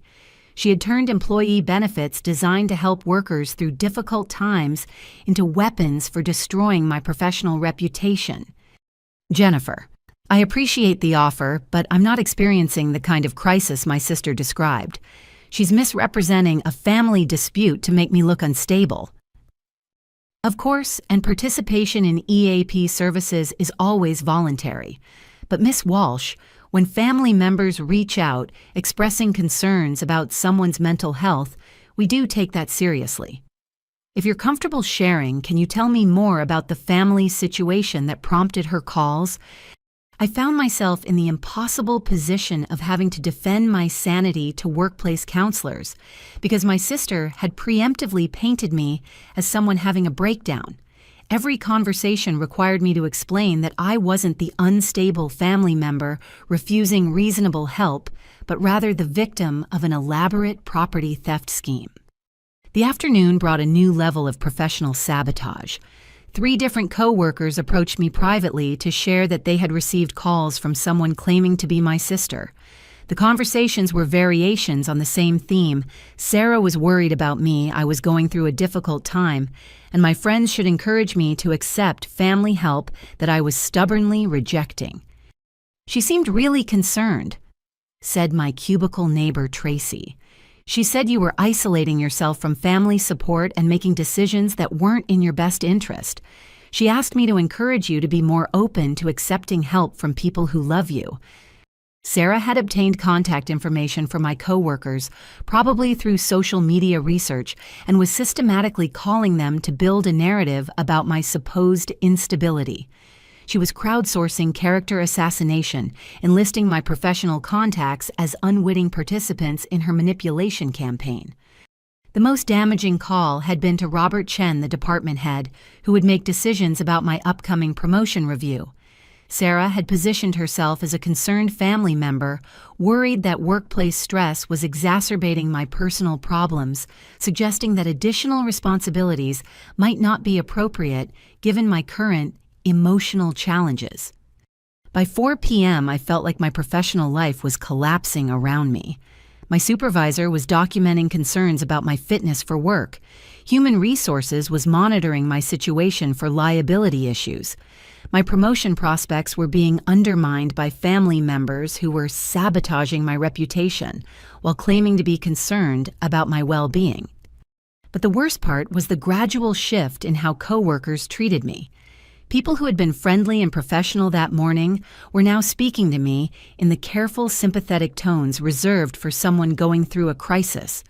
They offered to help with my workload, asked if I was holding up okay, and suggested that I should take advantage of family support during difficult times. Sarah's sabotage campaign was working. She had successfully planted the idea that I was an unstable person, refusing reasonable family assistance, and now everyone in my professional life was viewing my situation through that lens. When I finally got home that evening, emotionally drained and professionally humiliated, I found my house transformed. Sarah had spent the day decorating what she was now calling the children's rooms. Emma's artwork was taped to the refrigerator. Ethan's toys were organized in the living room. Family photos featuring Sarah, the children, and my parents had appeared on the mantle. My home was being systematically converted into Sarah's house, while my career was being systematically destroyed to force my compliance. The coordination was too perfect to be coincidental. Someone had advised Sarah to attack both my housing security and my professional stability, simultaneously maximizing pressure while eliminating my resources for resistance. That night, I called Grace Martinez to report the workplace sabotage campaign. Miss Walsh, this actually helps our case significantly. What your sister is doing constitutes harassment, defamation, and potentially tortious interference with your employment. It also suggests a level of coordination that supports our theory about Harold Brennan's involvement in orchestrating your family's tactics. Grace explained that professional reputation destruction was a common element in family property manipulation cases designed to isolate victims and eliminate their ability to seek help or maintain independence. The good news is that your sister has created a documented trail of her malicious behavior. Every call she made to your workplace, every conversation with your coworkers, every contact with employee assistance programs can be evidence of harassment designed to force compliance with property theft. As Grace outlined her plan for documenting Sarah's sabotage campaign, I realized that my family's escalation had provided us with exactly the evidence we needed to expose the entire manipulation scheme. They had been so confident in their tactics that they hadn't considered the possibility that their harassment could become criminal evidence. Tomorrow's meeting with Harold Brennan was going to be very different from what my family expected. Tuesday morning, I arrived at Harold Brennan's office 30 minutes early as Grace had instructed. She was already there, parked across the street in an unmarked car with recording equipment and a private investigator named Marcus Webb, who specialized in documenting legal fraud. The plan was simple. I would attend the meeting as expected, but I would be wearing a wire that would capture Brennan's statements about fraudulent documents and his threats regarding foreclosure proceedings. Grace would remain outside monitoring the conversation and ready to intervene if Brennan's behavior became threatening. "Miss Walsh," Marcus said as he adjusted the tiny recording device hidden in my jacket, "remember that your goal is to get Brennan talking about how he normally handles these cases. Ask him about other families he's helped with property transfers. Get him to explain his methods." My parents and Sarah were already in Brennan's lobby when I arrived. They looked nervous, but determined, clearly expecting this meeting to finalize my surrender of the house.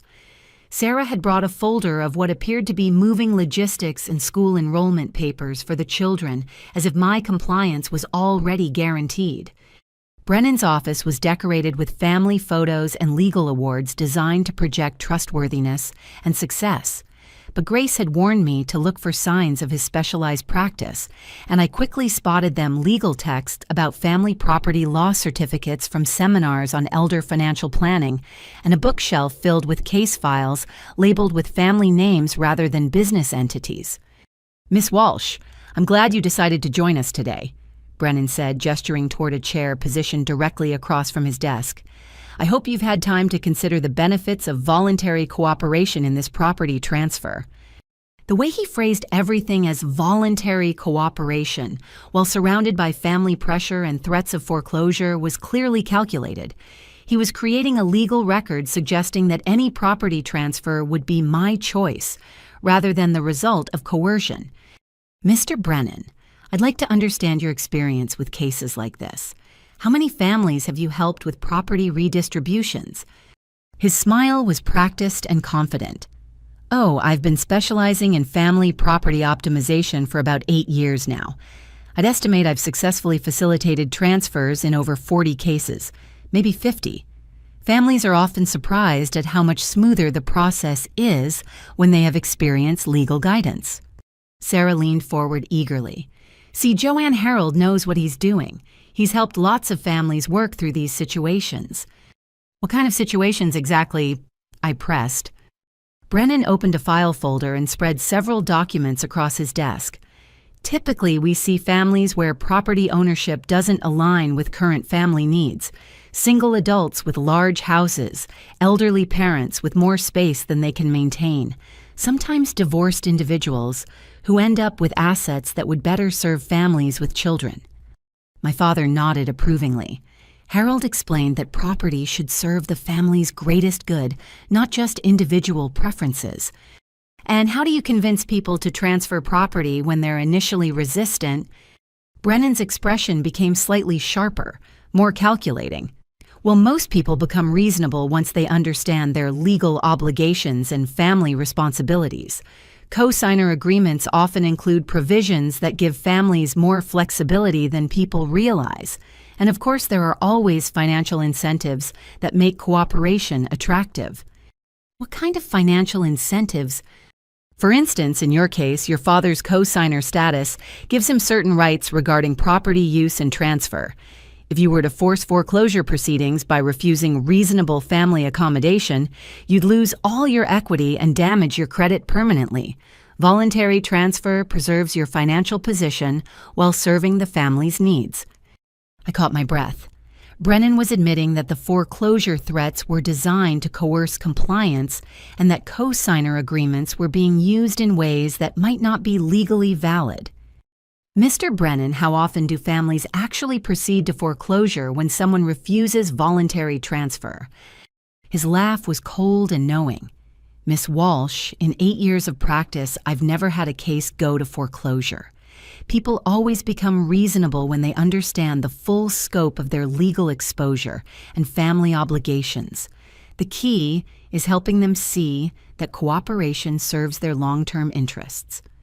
Sarah was taking notes, apparently fascinated by Brennan's expertise in family manipulation, but I was focused on getting him to reveal more about his methods. "What about families where the property owner gets independent legal advice?" Brennan's expression darkened slightly. "That can complicate matters unnecessarily. Most local attorneys understand that family property disputes are sensitive situations best resolved through cooperation rather than adversarial proceedings.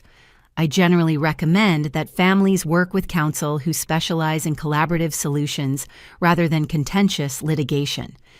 Translation: he had relationships with local lawyers who wouldn't challenge his schemes, and he steered families away from attorneys who might expose his fraud. "Have you ever had cases where the property transfer documents were challenged?" "Miss Walsh, are you questioning the validity of your own mortgage agreements? Because I assure you everything we're proposing is based on legally binding commitments your father made as co-signer." My mother spoke up, sounding anxious. "Joanne, why are you asking all these questions? Harold has explained everything clearly. Let's just get this settled so the children can start their new life." But I pressed forward knowing that Grace was recording every word. Mr. Brennan, can you explain exactly which mortgage documents give my father authority to force property transfers? He pulled out a copy of the document I had questioned, the one with the suspicious family welfare clause. This co-signer agreement specifically states that property use must serve the family's best interests, particularly when minor children are involved. Your father has both the right and the responsibility to ensure this property serves its highest and best use. When was this document added to my mortgage file? Brennan's pause was almost imperceptible, but I caught it. Miss Walsh, all co-signer agreements are executed simultaneously with primary mortgage documents. Your father signed these provisions when he agreed to co-sign your loan. But I don't remember signing this particular page. Young adults often don't pay close attention to complex legal documents, especially when they're focused on achieving homeownership goals. Your signature isn't required on co-signer specific provisions. There it was, Brennan admitting that documents in my mortgage file didn't require my signature, which supported Grace's theory about fraudulent additions to originally legitimate paperwork. Sarah looked concerned about the direction of my questions. Joanne, what does it matter when things were signed? The point is that Dad has the legal right to make decisions about family property, and Harold is helping us do what's best for everyone. What's best for everyone, or what's most profitable for Mr. Brennan? The room went silent. Brennan's friendly expression disappeared, replaced by something much colder and more threatening. Miss Walsh, I'm beginning to think you're not approaching this situation with the good faith cooperation your family deserves. Perhaps we should discuss the consequences of forcing adversarial proceedings when family members are trying to help you. My father looked upset. Joanne, Harold is trying to help us. Why are you being so difficult? Dad, did you know that Mr. Brennan's fee is based on the value of property that gets transferred? The more my house is worth, the more money he makes from this deal. Brennan stood up abruptly. Miss Walsh, my fee structure is clearly outlined in my retainer agreement with your family. What I find concerning is your apparent willingness to prioritize material possessions over your niece and nephew's welfare. And I find it concerning that you've been advising my family to lie about their motivations while adding fraudulent documents to my mortgage file. The temperature in the room dropped 20 degrees. My parents looked confused and alarmed, clearly not understanding what I was suggesting. Sarah's face went pale, possibly realizing for the first time that the legal foundation of their property grab might not be solid. Brennan's voice became dangerously quiet. Miss Walsh, are you accusing me of professional misconduct? I'm asking questions about documents that appear to have been altered without my knowledge or consent. He moved to his office door and opened it. I think this meeting is over. Your family will need to decide whether they want to proceed with legal remedies for your breach of family obligations or whether they prefer to find alternative solutions to their housing needs. As we filed out of his office, I could see Grace in her car across the street giving me a thumbs-up signal. We had gotten exactly what we needed, Brennan admitting to his pattern of family manipulation, confirming his financial incentives, and revealing his methods for pressuring compliance. But more importantly, we had evidence that he was using documents that might not be legally valid and making threats about foreclosure proceedings that exceeded his actual authority. In the parking lot, my family surrounded me with expressions ranging from confusion to anger. Joanne, what was that about? My mother demanded. Why were you attacking Harold when he's trying to help us? Because I don't think he's helping us, Mom. I think he's running a scam that's going to hurt all of us. Sarah was crying again, but this time it seemed more genuine than manipulative. Joanne, if Harold can't help us, what are we going to do? I already gave notice on my apartment. The children need somewhere to live. For the first time since this nightmare began, I felt sorry for Sarah rather than angry at her. She had been manipulated by a professional con artist who specialized in exploiting family crises for personal profit. Her desperate situation had made her vulnerable to someone who promised easy solutions through legal manipulation. Sarah, there are legitimate ways to solve housing problems, ways that don't involve stealing other people's property. My father looked older and more confused than I had ever seen him. Joanne, I don't understand what you're suggesting. Harold showed us legal documents. Everything he proposed is based on agreements I signed. Dad, I think those agreements might have been altered or forged. I think Harold Brennan has been lying to all of us. As I drove away from Brennan's office, leaving my family to grapple with the possibility that they had been victims of fraud, I felt a mixture of vindication and sadness. Grace's investigation was moving forward, but the damage to my family relationships was becoming irreparable. The question was whether exposing Brennan's crimes would help my family understand what they had done, or whether they would simply blame me for destroying their solution to Sarah's housing crisis. Either way, I was committed to seeing this through to the end. Grace wasted no time launching our counteroffensive.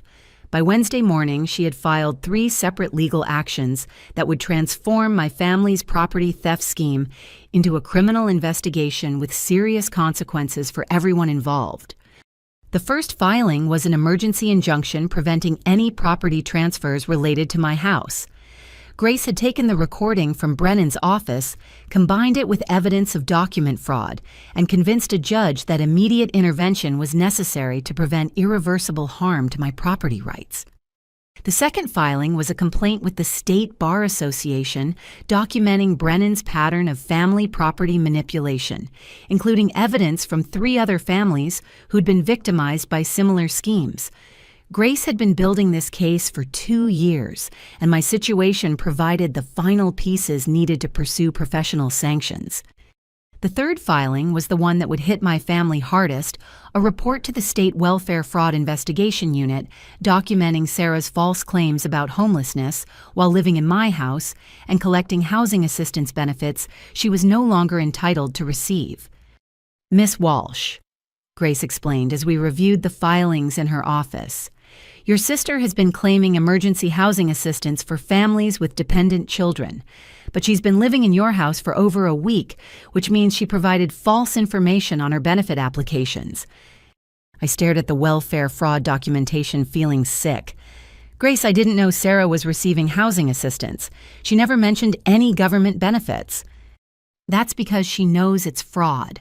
Emergency housing assistance is specifically for families who are homeless or at immediate risk of homelessness. By moving into your house while maintaining her benefit claims, she's been stealing from programs designed to help legitimately desperate families. The evidence was overwhelming. Grace had obtained copies of Sarah's recent benefit applications, which claimed continued residency at her former apartment and described urgent need for housing assistance due to unsafe living conditions. But her social media posts showed her and the children happily settled in my house, treating it as their permanent home. How much money are we talking about? Grace consulted her notes. Based on her family size and claimed housing costs probably around $1,500 per month in various assistance programs. If she's been fraudulently claiming benefits while living in your house, we're looking at potential felony charges. The irony was devastating. While my family had been pressuring me to sacrifice my house for Sarah's children, she had been stealing money from programs designed to help families who actually needed assistance. The moral high ground they had claimed about putting children's needs first was completely undermined by Sarah's willingness to defraud taxpayers. But Grace had saved the most shocking revelation for last. Miss Walsh, I need to show you something we discovered about Harold Brennan's background. He's not just running property manipulation schemes. He's part of a larger operation that targets families in financial crisis. She opened a thick file folder containing documents I didn't recognize. Brennan works with real estate investors who specialize in acquiring undervalued residential properties. His job is to identify families with equity-rich homes who can be manipulated into selling below market value or transferring property under duress. My blood ran cold. You're saying this was never about helping Sarah's family? The property assessment report we found in Brennan's documents wasn't just evaluating your house for family transfer. It was evaluating it for potential acquisition by investors who flip houses for profit.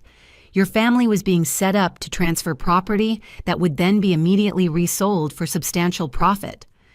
Grace showed me incorporation documents for something called Family Property Solutions, LLC, which listed Brennan as managing partner alongside 3 real estate investors. The company's business model was described as facilitating efficient property transfers from individual ownership to investment management. Sarah and your parents thought they were getting your house for their family's use, but the actual plan was for them to transfer the property to Brennan's investment company, which would pay off Sarah's debts and provide her with temporary housing while they prepared the property for resale. The scope of the fraud was breathtaking. My family hadn't just been manipulated into stealing my house. They had been manipulated into stealing it for criminals who specialized in property theft through legal manipulation. Sarah would have ended up with some debt relief and short-term housing, while Brennan and his partners would have made hundreds of thousands of dollars from the forced sale of my house. Grace, do my parents know about the real estate investment angle? I doubt it. Brennan's method is to convince families that they're solving internal housing disputes while concealing the external profit motives. Your parents probably believe they're helping their daughter and grandchildren, not facilitating property theft for strangers. As Grace explained the full scope of Brennan's operation, I realized my family had been victims almost as much as I had. They had been targeted specifically because Sarah's financial crisis made them vulnerable to manipulation, and because my property ownership created an opportunity for substantial profit.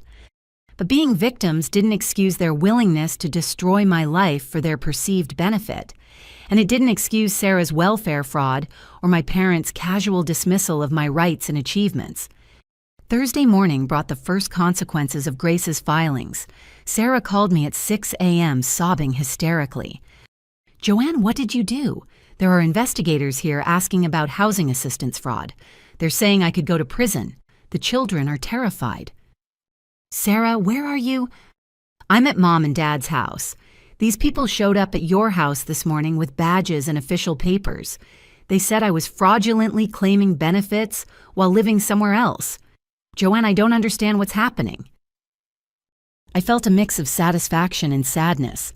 The consequences were beginning, but they were affecting Emma and Ethan, who had no understanding of their mother's choices. "Sarah, did you apply for housing assistance while you were living in my house?" I didn't think it mattered.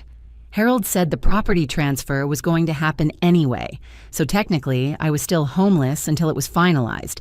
He said it was okay to keep receiving benefits during the transition period. There it was, Brennan had advised Sarah to commit welfare fraud, probably knowing it would create additional leverage against my family once his real estate investment scheme was revealed. Sarah Harold Brennan has been lying to all of us. He's not trying to help your family. He's trying to steal my house for his own profit. "What are you talking about? Harold is our lawyer. He's helping us get the house for the children." I spent the next 20 minutes explaining Grace's discoveries about Brennan's real estate investment operation and the evidence of document fraud in my mortgage file. Sarah listened in growing horror as she realized she had been manipulated into committing crimes for someone else's financial benefit. "Joanne, if this is true, what happens to me? What happens to the children?" "That depends on whether you're willing to cooperate with the investigation and testify about how Brennan manipulated our family." The silence stretched long enough that I wondered if she had hung up. Finally, she spoke in a voice I barely recognized. "Joanne, I'm so sorry. I thought I was doing what was best for my children. I thought you were being selfish, and I thought Harold was helping us find a legal solution. I never meant for this to happen." It was the first genuine apology I had received from any family member since this nightmare began. But it was also too little, too late. The damage to our relationships, to my career, to my sense of family safety, couldn't be undone by belated recognition of what she had participated in. "Sarah, I need you to understand something. Even if Harold had been legitimate, what you were asking me to do was wrong. You were asking me to sacrifice everything I had built so you could avoid the consequences of your own financial choices." "I know," she whispered. "I know that now. But Joanne, I was desperate. The apartment conversion deadline was getting closer and I didn't know what else to do. When Harold said there was a legal way to get help from family, it seemed like a miracle. Friday morning brought more consequences. My father called to tell me that Brennan had stopped returning their calls and that his office phone was going straight to voicemail. The investigation had apparently moved fast enough to force him to abandon his current operations. Joanne, I think you might be right about Harold. I went back to look at the papers he had me sign, and I'm not sure I understood what I was agreeing to. Dad, what exactly did you sign? There were so many documents. Something about co-signer transfer of authority, something about family property management, something about investment partnership agreements. I thought it was all related to helping Sarah, but now I'm wondering if there were other things mixed in.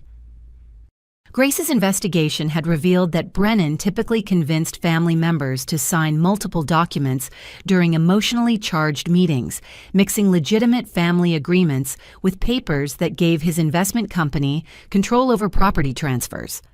My father had probably unknowingly signed documents that would have given Brennan's partners authority to sell my house, regardless of my family's wishes. Dad, you need to bring all those papers to Grace Martinez's office. She needs to see everything you signed. Joanne, are we going to prison? Did we break laws by trying to help Sarah? The pain in his voice reminded me that my parents were in their 70s, had been manipulated by a professional criminal, and were now facing potential legal consequences for choices they hadn't fully understood.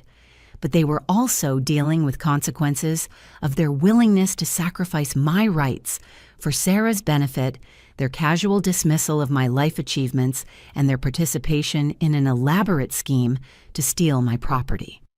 Dad, that depends on how much you cooperate with the investigation and whether you're willing to help other families avoid what Harold did to us. As I hung up the phone, I realized that Grace's counterattack had accomplished exactly what we had hoped, exposing the fraud, protecting my property, and forcing my family to confront the reality of what they had participated in.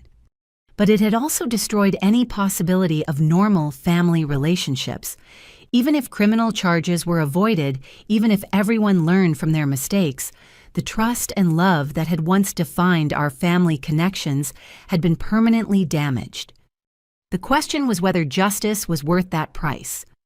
Grace's suggestion that we take the story public initially made me uncomfortable. The idea of sharing my family's betrayal and manipulation with strangers felt like another violation, even if it was self-directed. But her reasoning was compelling. Brennan's property theft operation had succeeded with other families because victims were too embarrassed to report the schemes publicly. Miss Walsh predators like Brennan count on family shame and privacy concerns to protect their operations. If we can document this case publicly, it creates a resource for other families to recognize similar manipulation before they lose their property. On Saturday morning, I sat in my kitchen with my laptop staring at a blank social media post while trying to figure out how to explain the most humiliating experience of my life to an audience of acquaintances, co-workers, and distant relatives. Grace had helped me organize the key evidence photos of the fraudulent mortgage documents recordings of Brennan's admissions about his manipulation tactics, copies of Sarah's welfare fraud applications, and documentation of the real estate investment scheme that had been concealed behind claims of family assistance. The post I finally wrote was longer than anything I had ever shared publicly, but every detail felt necessary to help other people recognize similar schemes. I need to share something that's been happening to my family because I've learned that we're not the first people to be targeted by this kind of manipulation, and we won't be the last. 3 weeks ago, I received legal documents demanding that I surrender my house to my sister's family because childless adults should sacrifice for those with children. The documents were signed by my father, who had co-signed my mortgage 10 years ago, and they claimed he had legal authority to force property transfer based on family welfare clauses in my mortgage agreement.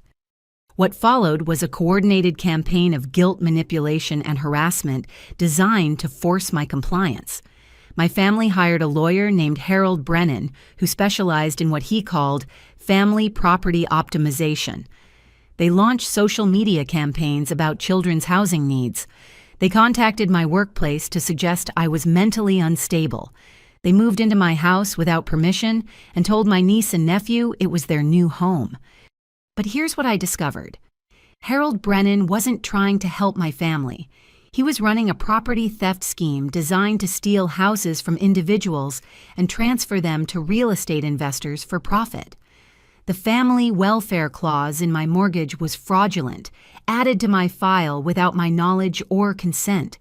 My sister was committing welfare fraud by claiming housing assistance while living in my house, and the entire operation was designed to generate hundreds of thousands of dollars for criminals who specialize in manipulating families during financial crises.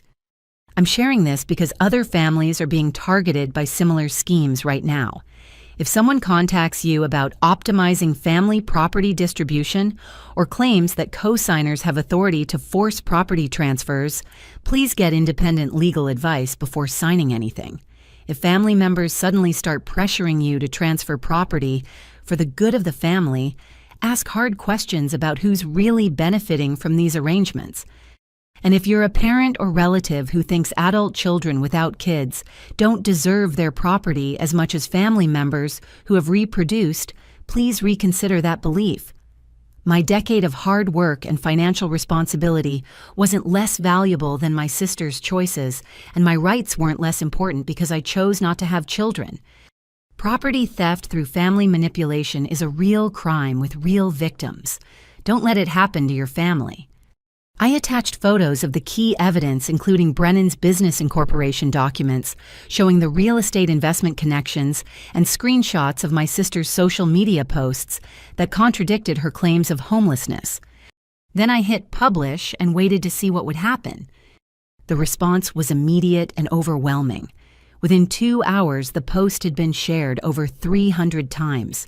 Comments poured in from people sharing their own experiences with family property manipulation, predatory lawyers and relatives who had tried to use guilt and family obligation to obtain assets they hadn't earned. But the comment that shocked me most came from someone I didn't recognize. "Oh my God, Harold Brennan did this exact same thing to my family 2 years ago. He convinced my grandparents to sign over their house to my uncle using the same family welfare language. We lost everything because we didn't know how to fight it." More people began sharing similar experiences. A woman whose brother had used co-signer status to force sale of her house during a contentious divorce. A man whose sister had convinced their elderly parents to transfer property using fabricated legal documents. A family who had lost their generational farm to relatives who claimed they needed it more for their children's future. The comments section became a support group for victims of family property theft, with people sharing resources, legal advice, and emotional support for others dealing with similar betrayal.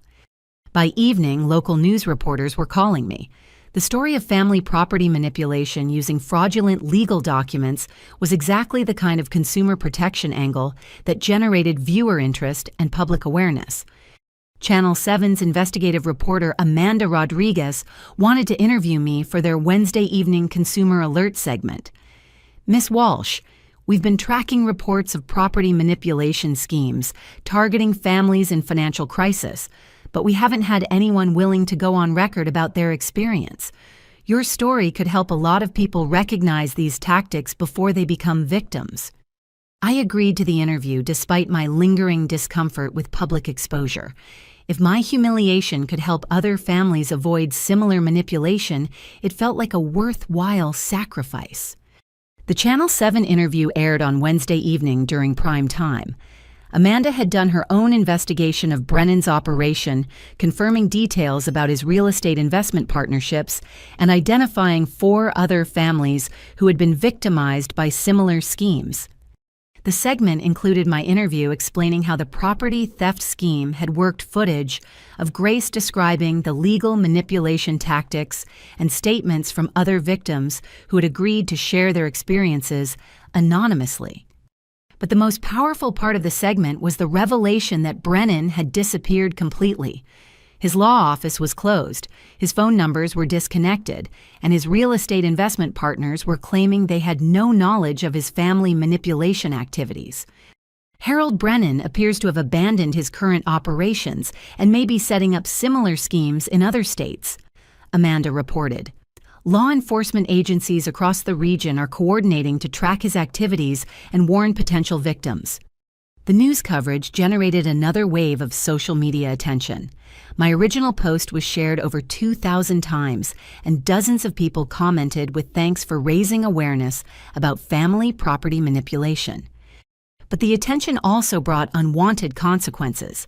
Several family, friends, and extended relatives who had previously supported Sarah's narrative about my selfishness now contacted me with apologies and offers of support. My Aunt Patricia, who had called me weeks earlier to encourage family cooperation, left a voicemail expressing shock about Brennan's criminal operation and shame about pressuring me to comply with what she now understood was property theft. Joanne Honey, I'm so sorry. When Sarah explained the situation, she made it sound like you were being unreasonable about helping children in need. I had no idea there were criminals involved or that she was lying about so many things. The public exposure had completely reversed the narrative my family had been promoting. Instead of being seen as the selfish relative who refused to help children, I was now viewed as the victim of an elaborate fraud scheme who had courageously exposed criminals and protected her property rights. Sarah's former allies were distancing themselves from her, and social media comments that had once supported her housing needs now criticized her participation in welfare fraud and family manipulation. But the most significant response came from my employer. Janet Richardson called me Friday afternoon with news that transformed my professional situation completely. Joanne, I owe you a serious apology. After seeing the news coverage about your family's situation, I realized that your sister's calls to our office were part of a harassment campaign designed to undermine your professional standing. I'm formally documenting this as a case of family harassment rather than employee instability, and I want you to know that your job security and promotion prospects are completely unaffected by this situation. Several co-workers also reached out to express support and apologize for treating me as emotionally unstable when I had actually been dealing with sophisticated criminal manipulation. The public exposure had accomplished everything Grace and I had hoped, generating awareness about family property theft schemes, forcing accountability for my family's choices, and restoring my professional reputation. But it had also made the destruction of my family relationships permanent and irreversible. There would be no possibility of reconciliation with people who had been exposed publicly as participants in criminal fraud. As I read through hundreds of supportive comments from strangers who appreciated my courage in sharing such a painful experience, I wondered whether the validation was worth the price of losing my family forever. The answer I realized was yes, because protecting myself and helping other families recognize similar manipulation was more important than preserving relationships built on the assumption that my rights and achievements mattered less than other people's needs. Monday morning brought the news I had been waiting for. Judge Patricia Sullivan had issued a comprehensive ruling that not only protected my property, but also laid the groundwork for criminal prosecution of Harold Brennan and his associates. Grace called me at 7 a.m., barely containing her excitement. "Miss Walsh, we got everything we asked for and more. The court found clear evidence of document fraud, elder abuse, and a pattern of criminal manipulation targeting families in financial distress." The judge's 43-page ruling was devastating in its criticism of Brennan's methods and my family's participation in the property theft scheme. Judge Sullivan had examined every piece of evidence we presented and concluded that the entire operation was a sophisticated criminal enterprise designed to exploit family dynamics for financial profit. The fraudulent family welfare clause in my mortgage documents was declared invalid and unenforceable, with the court noting that the document had been clearly altered without the knowledge or consent of the primary borrower. The judge's analysis included forensic examination of the paperwork that revealed the clause had been printed on different paper stock and attached to my original mortgage file months after my house purchase. "Miss Walsh, Your father never had any legal authority to force property transfer, Grace explained as she walked me through the ruling. Co-signers are liable for loan payments if borrowers default, but they don't acquire ownership rights or decision-making authority over property use. Everything Brennan told your family about your father's supposed powers was complete fabrication. The court also addressed the foreclosure threats that had been used to pressure my compliance. Judge Sullivan found that Brennan's claims about calling in my mortgage were legally impossible and constituted fraudulent misrepresentation designed to coerce victim compliance through manufactured fear. But the ruling went beyond just protecting my property. Judge Sullivan had ordered a complete investigation of Brennan's real estate investment partnerships, frozen assets belonging to Family Property Solutions, LLC, and referred the case to federal authorities for prosecution of what appeared to be an interstate property theft operation. The court believes this scheme has victimized families across multiple states, Grace said. Your willingness to fight back and document everything may have exposed one of the largest family property theft operations law enforcement has ever investigated. The ruling also addressed Sarah's welfare fraud directly. Judge Sullivan found that her false claims about homelessness while living in my house constituted deliberate deception of government assistance programs and ordered full restitution of fraudulently obtained benefits plus penalties. How much money does Sarah have to pay back? Grace consulted her notes. Including penalties and interest, approximately $8,000. Plus, she's been banned from receiving housing assistance benefits for 5 years, and she'll have to complete community service focused on helping legitimately homeless families.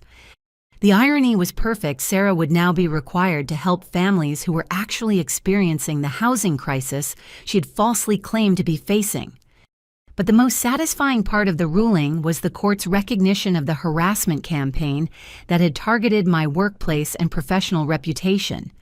Judge Sullivan found that Sarah's calls to my employer constituted tortious interference with employment and awarded me damages for the professional harm her manipulation had caused. Ms. Walsh, the court has ordered your sister to pay $15,000 in damages for defamation and harassment. Additionally, she's required to contact your employer and formally retract any statements she made questioning your competence or stability. Wednesday afternoon brought even better news. The State Bar Association had formally suspended Harold Brennan's law license, pending investigation of ethics violations, and federal investigators had obtained warrants for his arrest on charges of wire fraud, elder abuse, and operating a criminal enterprise. They found him in Nevada trying to set up the same operation under a different name, Grace reported. Apparently, he's been running family property theft schemes across the western states for over a decade. Your case provided the evidence they needed to connect his activities and file federal charges. The FBI had also arrested 2 of Brennan's real estate investment partners and seized assets including luxury cars, vacation properties, and investment accounts funded through forced property sales from manipulated families. Ms. Walsh, the federal investigation has identified at least 15 other families who lost property through Brennan's schemes. Your courage in fighting back and going public may have prevented dozens of additional families from being victimized. Friday brought the final piece of legal vindication. My parents had agreed to cooperate fully with the federal investigation in exchange for reduced charges related to their participation in the property theft scheme. My father's cooperation was particularly valuable because he had kept copies of all the documents Brennan had presented during family meetings, including incorporation papers for the real estate investment company that revealed the true scope of the criminal operation.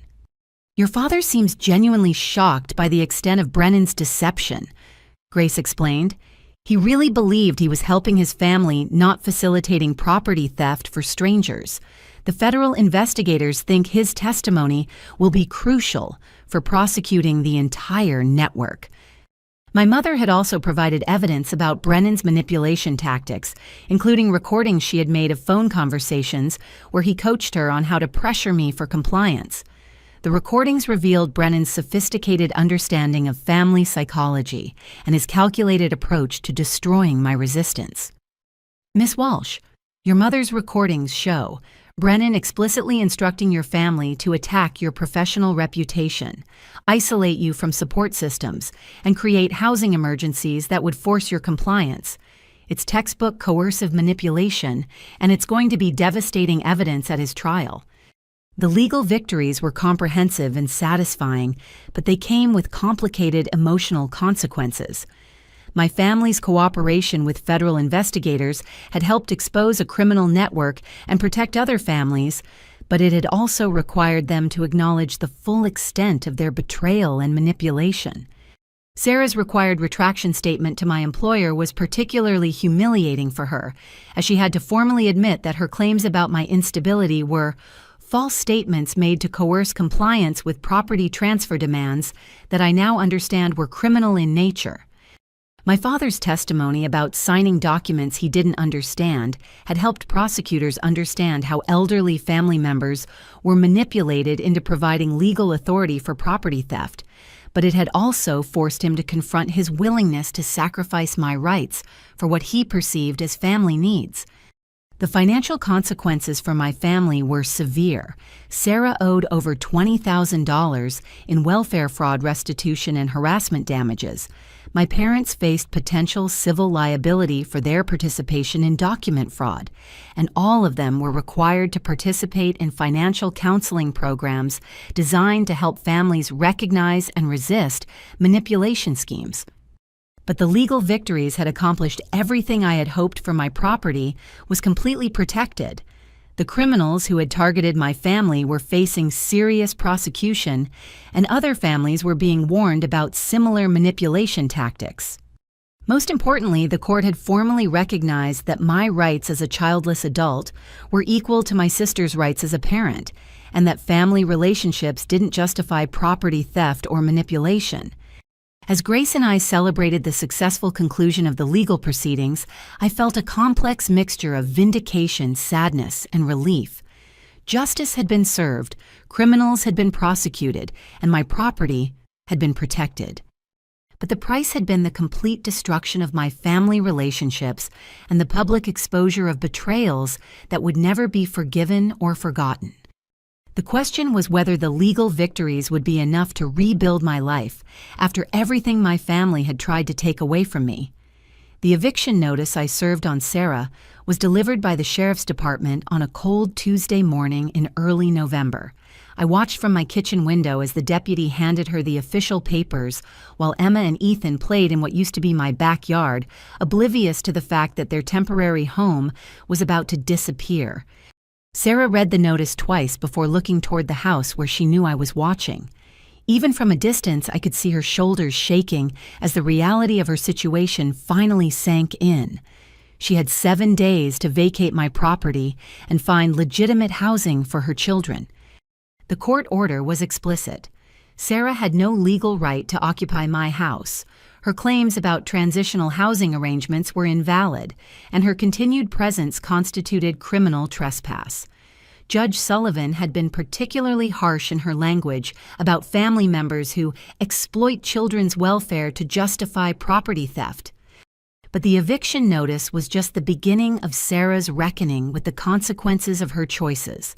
The welfare fraud conviction had made her ineligible for most housing assistance programs. Her damaged credit from unpaid debts made rental applications difficult, and her association with Brennan's criminal scheme had become public knowledge that landlords could easily discover through internet searches. My mother called me that afternoon, crying harder than I had heard since my grandfather's funeral.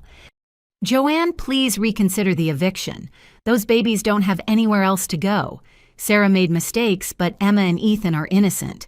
They don't understand why their family is falling apart." "Mom, where were you planning for them to live when this property transfer was finalized? You knew I was supposed to move to Sarah's apartment." The long silence told me everything I needed to know. My family hadn't actually planned beyond forcing me out of my house.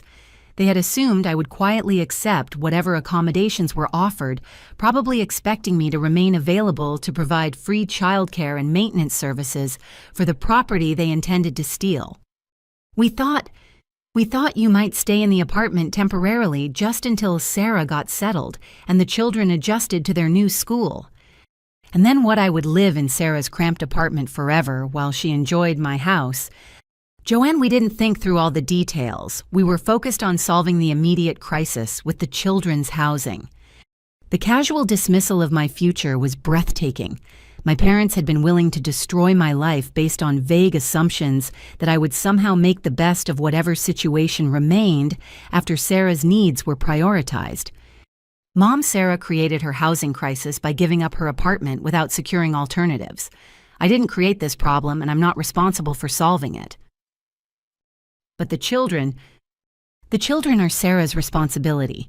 If she can't provide adequate housing, there are social services designed to help families in genuine crisis.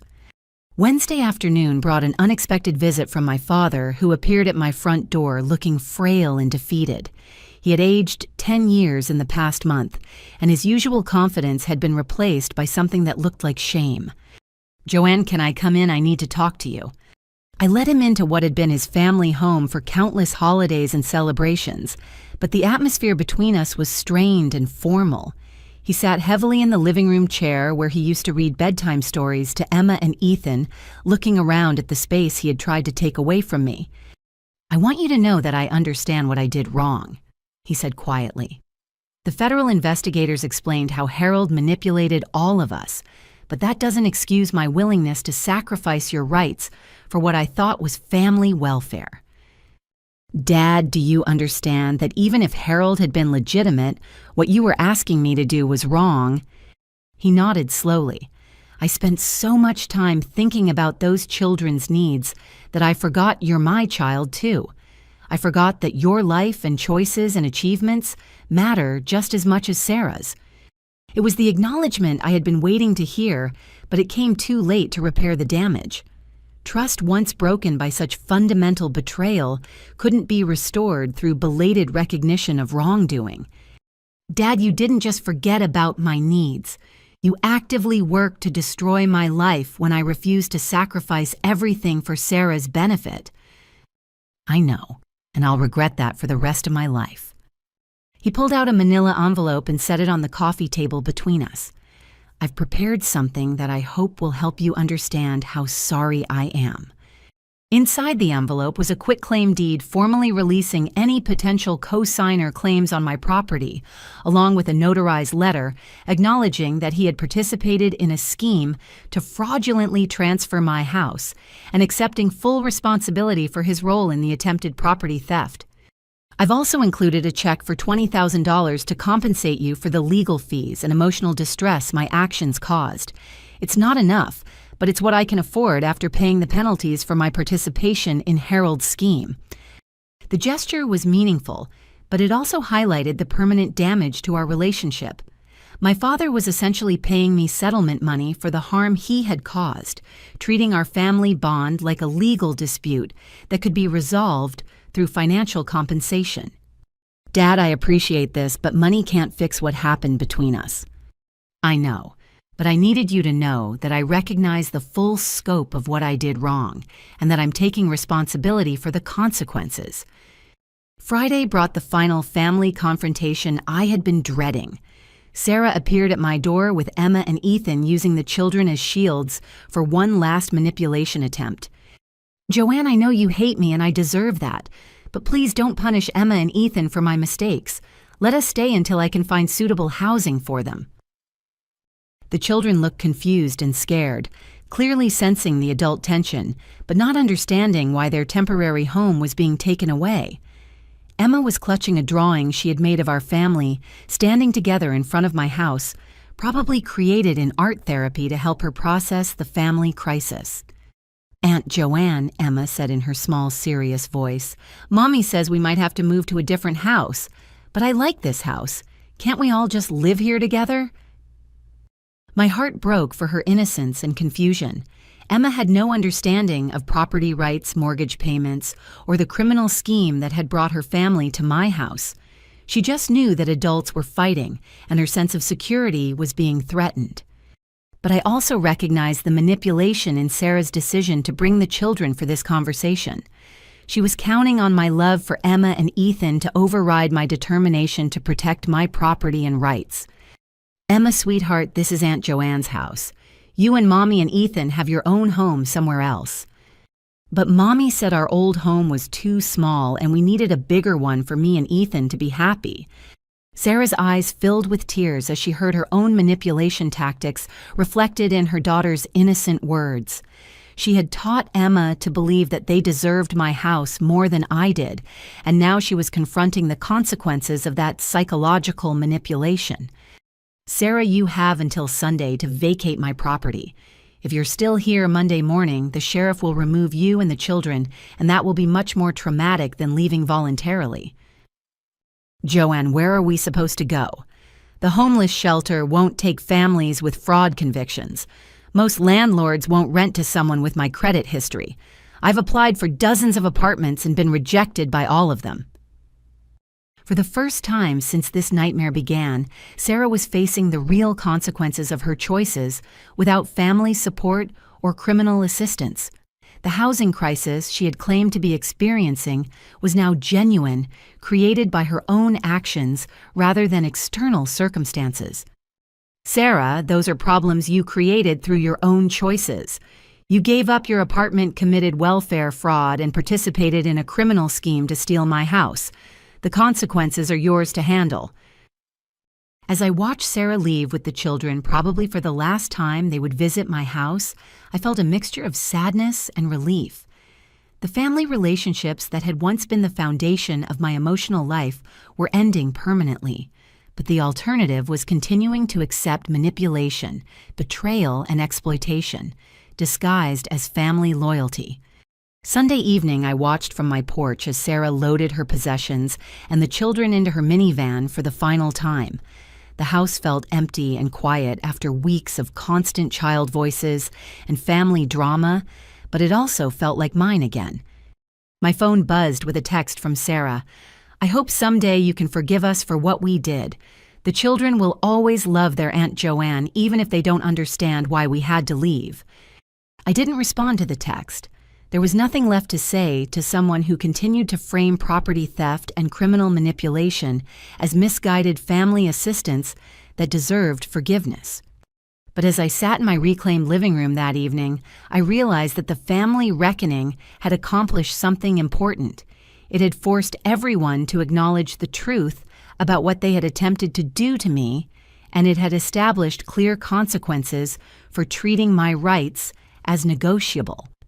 The question was whether I could build a new life from the ruins of my old family relationships, and whether the justice I had achieved was worth the loneliness that remained. My return to normal workplace dynamics proved more challenging than I had anticipated. Even though Janet Richardson had formally cleared my record of any performance concerns related to my family crisis, the lingering effects of Sarah's harassment campaign required careful management and deliberate reputation rebuilding. The first step was a department-wide meeting where Janet addressed the rumors and misinformation that had circulated about my emotional instability. She explained that my family situation had involved criminal manipulation and harassment, not mental health issues or poor judgment on my part. I want to make it absolutely clear that Joanne was the victim of a sophisticated fraud scheme that included deliberate attempts to undermine her professional reputation, Janet announced to my 23 co-workers. The concerns that were raised about her stability were part of a harassment campaign designed to pressure compliance with property theft demands. The meeting was both vindicating and humiliating. While it officially cleared my reputation, it also required public discussion of my family's betrayal and the criminal scheme they had participated in. Several co-workers approached me afterward with apologies and expressions of support, but I could see the lingering curiosity and pity in their eyes. "Joanne, I'm so sorry we didn't realize what was really happening," said Tracy, my cubicle neighbor. When your sister called me, she sounded so genuinely concerned about you that I never questioned whether she might be lying. Robert Chen, the department head, scheduled a private meeting to discuss my promotion prospects and address any concerns about how the family crisis might affect my professional advancement. Joanne, I want you to know that your handling of this situation has actually demonstrated qualities that make you an even stronger candidate for leadership roles. Your ability to maintain professional standards while dealing with such personal adversity shows exactly the kind of resilience we value. But the most significant professional validation came from an unexpected source. My company's legal department reached out to request my assistance with developing employee protection policies for workplace harassment by family members. Ms. Walsh, your situation has highlighted a gap in our current policies, explained Margaret Torres, the chief legal counsel. We have procedures for dealing with workplace harassment by colleagues or outsiders, but we haven't adequately addressed situations where family members deliberately target employees' professional reputations. My experience became the foundation for new corporate policies, protecting employees from family-based harassment and providing clear procedures for distinguishing between legitimate family emergencies and malicious manipulation designed to damage workplace standing. Your documentation of your sister's harassment campaign and the eventual criminal prosecution has given us a template for recognizing and responding to similar situations in the future, Margaret explained. We'd like to offer you a consulting role in developing training materials for managers who need to identify and address family-based workplace harassment.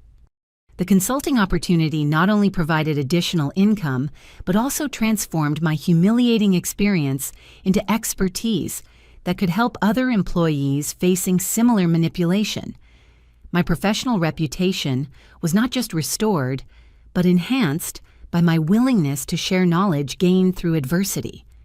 Within 6 months, I was invited to speak at regional human resources conferences about recognizing and responding to family-based employee harassment. My presentation, "When Family Becomes the Enemy Protecting Employees from Domestic Manipulation Campaigns," became one of the most requested sessions at workplace safety seminars. Ms. Walsh brings a unique perspective to workplace protection issues, wrote one conference organizer. Her combination of personal experience and professional analysis provides practical guidance that managers can implement immediately to protect vulnerable employees. The speaking opportunities led to additional consulting contracts with corporations seeking to improve their employee assistance programs and develop more sophisticated approaches to family-related workplace disruptions. But the most meaningful professional restoration came from the relationships I rebuilt with colleagues who had initially been skeptical of my family's claims about my instability. David Martinez, a senior analyst who had been particularly influenced by Sarah's manipulation campaign, became one of my strongest workplace allies after understanding the full scope of what my family had attempted. "Joanne, I owe you a massive apology," he said during a team lunch 6 months after the criminal prosecutions concluded. "I actually suggested to Robert that maybe you needed time off to address family issues. I had no idea that your family was actively trying to destroy your career to force compliance with property theft." The workplace relationships that emerged from the crisis were stronger and more genuine than what had existed before. Colleagues who had supported me during the harassment campaign became trusted friends, while those who had been quick to believe family manipulation revealed themselves as people whose judgment I shouldn't rely on. My promotion to senior project manager was approved 8 months after the family crisis began, with Robert Chen noting that my handling of sophisticated manipulation and harassment had demonstrated exactly the kind of leadership and resilience the department needed. Joanne's ability to maintain professional excellence while fighting for her basic rights shows the kind of character we want representing our team at higher levels, he wrote in my performance evaluation. Her experience with family-based manipulation has also given her insights into interpersonal dynamics that make her particularly effective at managing complex team situations. The promotion came with a significant salary increase and management responsibilities that provided both financial security and professional satisfaction. More importantly, it represented institutional recognition that my family's attempts to destroy my career had not only failed, but had inadvertently demonstrated qualities that made me more valuable as an employee. A year after Sarah's harassment campaign began, I received an unexpected email from Jennifer at the Employee Assistance Program, who had initially been recruited into my sister's manipulation scheme. Ms. Walsh, I wanted you to know that your experience has fundamentally changed how our EAP program responds to family-reported concerns about employee well-being. We now have procedures for verifying family claims and distinguishing between legitimate concern and malicious manipulation. Your willingness to educate us about sophisticated harassment tactics has helped us protect other employees from similar attacks. The professional restoration had accomplished more than just clearing my reputation and advancing my career. It had transformed my traumatic experience into expertise that protected other people from family-based workplace harassment and provided me with a sense of purpose beyond my original job responsibilities. But perhaps most importantly, it had proved that my family's attempts to destroy my professional life had backfired completely. Instead of becoming the unstable employee who needed family intervention, I had become the expert consultant who helped other employees recognize and resist family manipulation. My career was not just restored, it was stronger and more meaningful than it had ever been before my family tried to destroy it. The process of rebuilding my social life after cutting ties with my immediate family required deliberate effort and careful boundary setting. I had to learn to distinguish between people who genuinely supported my decisions and those who believed family reconciliation should be prioritized over personal safety and rights. My first challenge came from extended family members who felt entitled to opinions about my decision to pursue criminal charges against my parents and sister. Thanksgiving dinner at my Aunt Patricia's house became a minefield of passive-aggressive comments and unsolicited advice about forgiveness and family unity. "Joanne, don't you think it's time to let go of this anger and focus on healing the family?" asked my cousin Jennifer, who had apparently appointed herself as family mediator. "Your parents are elderly, and Sarah is struggling as a single mother. Holding grudges just hurts everyone. Jennifer, would you forgive family members who tried to steal your house through fraud and then attacked your career when you refused to cooperate?" The uncomfortable silence around the dinner table revealed that most of my extended family wanted me to pretend the attempted property theft had been a misunderstanding rather than a criminal scheme that had destroyed trust permanently. "But they're still your family," insisted my Uncle Robert. "Family forgives and moves forward together. That's what family means." Uncle Robert family also means not trying to steal each other's property or destroy each other's careers. If they had treated me like family, we wouldn't be having this conversation. The expectation that I should prioritize family relationships over personal rights and safety was pervasive among relatives who hadn't experienced the full scope of manipulation and betrayal I had endured. They wanted the comfort of family unity without acknowledging the criminal behavior that had made such unity impossible. After several uncomfortable family gatherings where my decision to maintain boundaries was treated as stubborn vindictiveness, I realized I needed to be more selective about which family relationships were worth preserving. My cousin Michael, who had remained supportive throughout the crisis, became an important ally in navigating family dynamics while maintaining my boundaries. "Joanne, you don't owe anyone forgiveness or reconciliation," he said during one of our regular coffee meetings. "What your parents and Sarah did was criminal, and the fact that it happened within a family doesn't make it less serious or more forgivable." Michael had witnessed some of my family's manipulation tactics firsthand and understood that my boundaries weren't about holding grudges, but about protecting myself from people who had proved themselves capable of significant harm. The family members who are pressuring you to forgive and forget are basically asking you to pretend that attempted property theft is acceptable behavior as long as it's done by relatives, he observed. That's not family loyalty. That's enabling criminal behavior. Creating new friendships required learning to recognize and avoid people who shared my family's belief that adult children without kids should sacrifice for family members with children.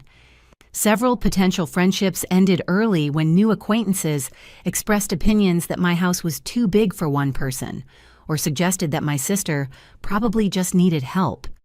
But I also discovered a community of people who understood the challenges of setting boundaries with manipulative family members. A support group for adult children of narcissistic parents provided connection with others who had been forced to choose between family relationships and personal safety. Family-based property theft is more common than people realize, explained Dr. Sarah Chen, the therapist who facilitated the support group. Many adult children face pressure to sacrifice assets, career opportunities, or life choices for family members who claim their needs are more important. The support group taught me that healthy relationships, including family relationships, required mutual respect for individual rights and boundaries. People who believed they were entitled to my assets or compliance with their preferences simply because we shared DNA weren't actually offering family love. They were offering conditional acceptance based on my willingness to prioritize their needs over my own. My friendship with Grace Martinez evolved into a professional mentorship that enriched both my legal knowledge and my understanding of family manipulation patterns. Grace invited me to assist with other family property theft cases, providing insight into victim psychology and manipulation recognition. Ms. Walsh, your experience gives you credibility with other victims that I can't provide as someone who hasn't been personally targeted by these schemes, Grace explained. Many people who are being manipulated by family members find it easier to recognize their own situations when they hear from someone who's been through similar experiences. Working with other families facing property manipulation schemes helped me understand that my experience wasn't unique or particularly severe. Property theft through family guilt and manufactured legal authority was a common pattern that targeted people who had achieved financial success while maintaining strong family loyalty. The work was emotionally challenging but professionally fulfilling. Helping other families recognize and resist manipulation schemes gave meaning to my traumatic experience and provided connections with people who understood the complexity of loving family members while protecting yourself from their harmful behavior. My romantic relationships also required careful navigation of potential partners' attitudes toward family loyalty and boundary setting. Several dating relationships ended when men expressed beliefs that family relationships should be preserved regardless of behavior, or suggested that my family issues indicated character problems. But I also met people who understood that healthy relationships required respect for individual rights and boundaries. David Thompson, an accountant who had gone through his own family financial manipulation experience, became a close friend and eventually a romantic partner who respected my decisions about family contact. The people worth having relationships with will understand why you protect yourself from family members who prove themselves dangerous, David observed. Anyone who thinks you should accept property theft and career sabotage because it came from relatives doesn't understand what healthy relationships look like. A year after establishing no-contact boundaries with my immediate family, I received a letter from Sarah requesting a meeting to discuss the children's need for extended family relationships. The letter was carefully crafted to focus on Emma and Ethan's emotional needs rather than her own desire for reconciliation. I didn't respond to the letter, but I did discuss it with Dr. Chen during a private therapy session focused on maintaining boundaries despite guilt manipulation. Miss Walsh, people who have harmed us often try to re-establish contact by claiming that boundary maintenance hurts innocent third parties, Dr. Chen explained. Your niece and nephew's emotional needs are real, but they're Sarah's responsibility to address, not yours to sacrifice your safety for. The letter represented exactly the kind of manipulation I had learned to recognize using children's welfare, to justify behavior that served adult interests. Sarah wasn't concerned about Emma and Ethan's need for extended family. She was concerned about her own need for family support and financial assistance. Maintaining boundaries required constant vigilance against guilt, manipulation, and social pressure, but it also provided the foundation for building relationships based on mutual respect rather than family obligation. The people who remained in my life after I established clear boundaries were those who valued my well-being and respected my right to protect myself from harmful behavior. 2 years after the family crisis began, I had created a chosen family of friends, colleagues, and romantic partner who supported my decisions and respected my boundaries.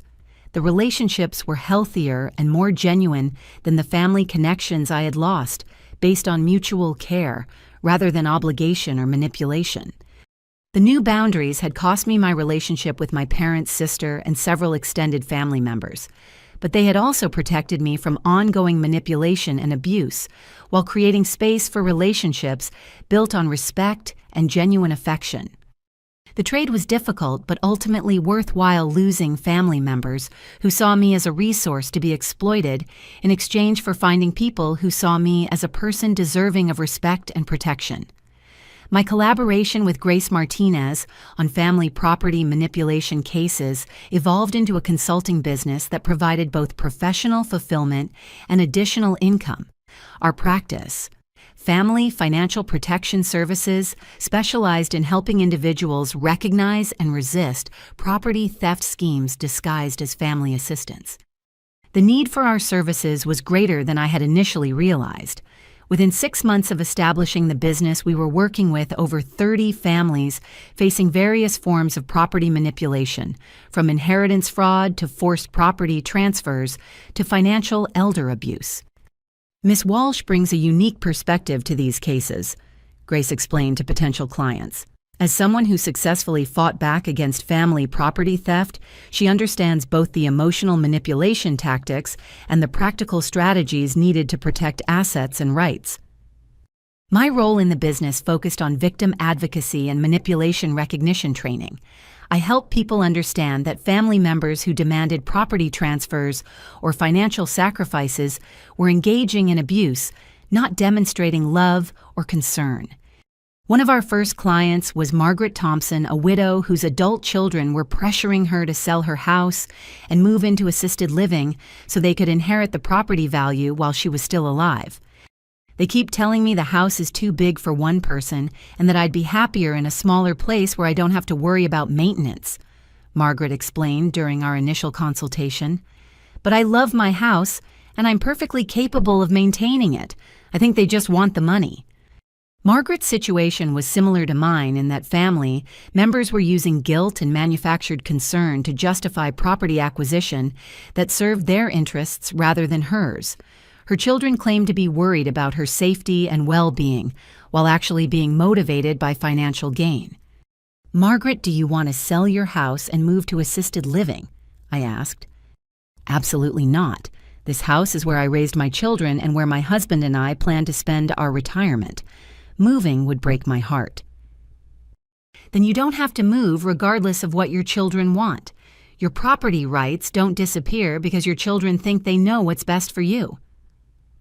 Working with Margaret helped me understand that family property manipulation often targeted people during vulnerable periods when they were more susceptible to guilt and pressure. Widowhood, divorce, illness, or financial stress created opportunities for family members to exploit love and loyalty for personal gain. Our business developed educational resources that helped people recognize manipulation tactics before they lost property or rights. We created checklists for identifying family property schemes, guides for protecting assets from relatives, and training materials for attorneys who represented victims of family financial abuse. The educational work led to speaking opportunities at legal conferences, elder advocacy seminars, and family court training programs.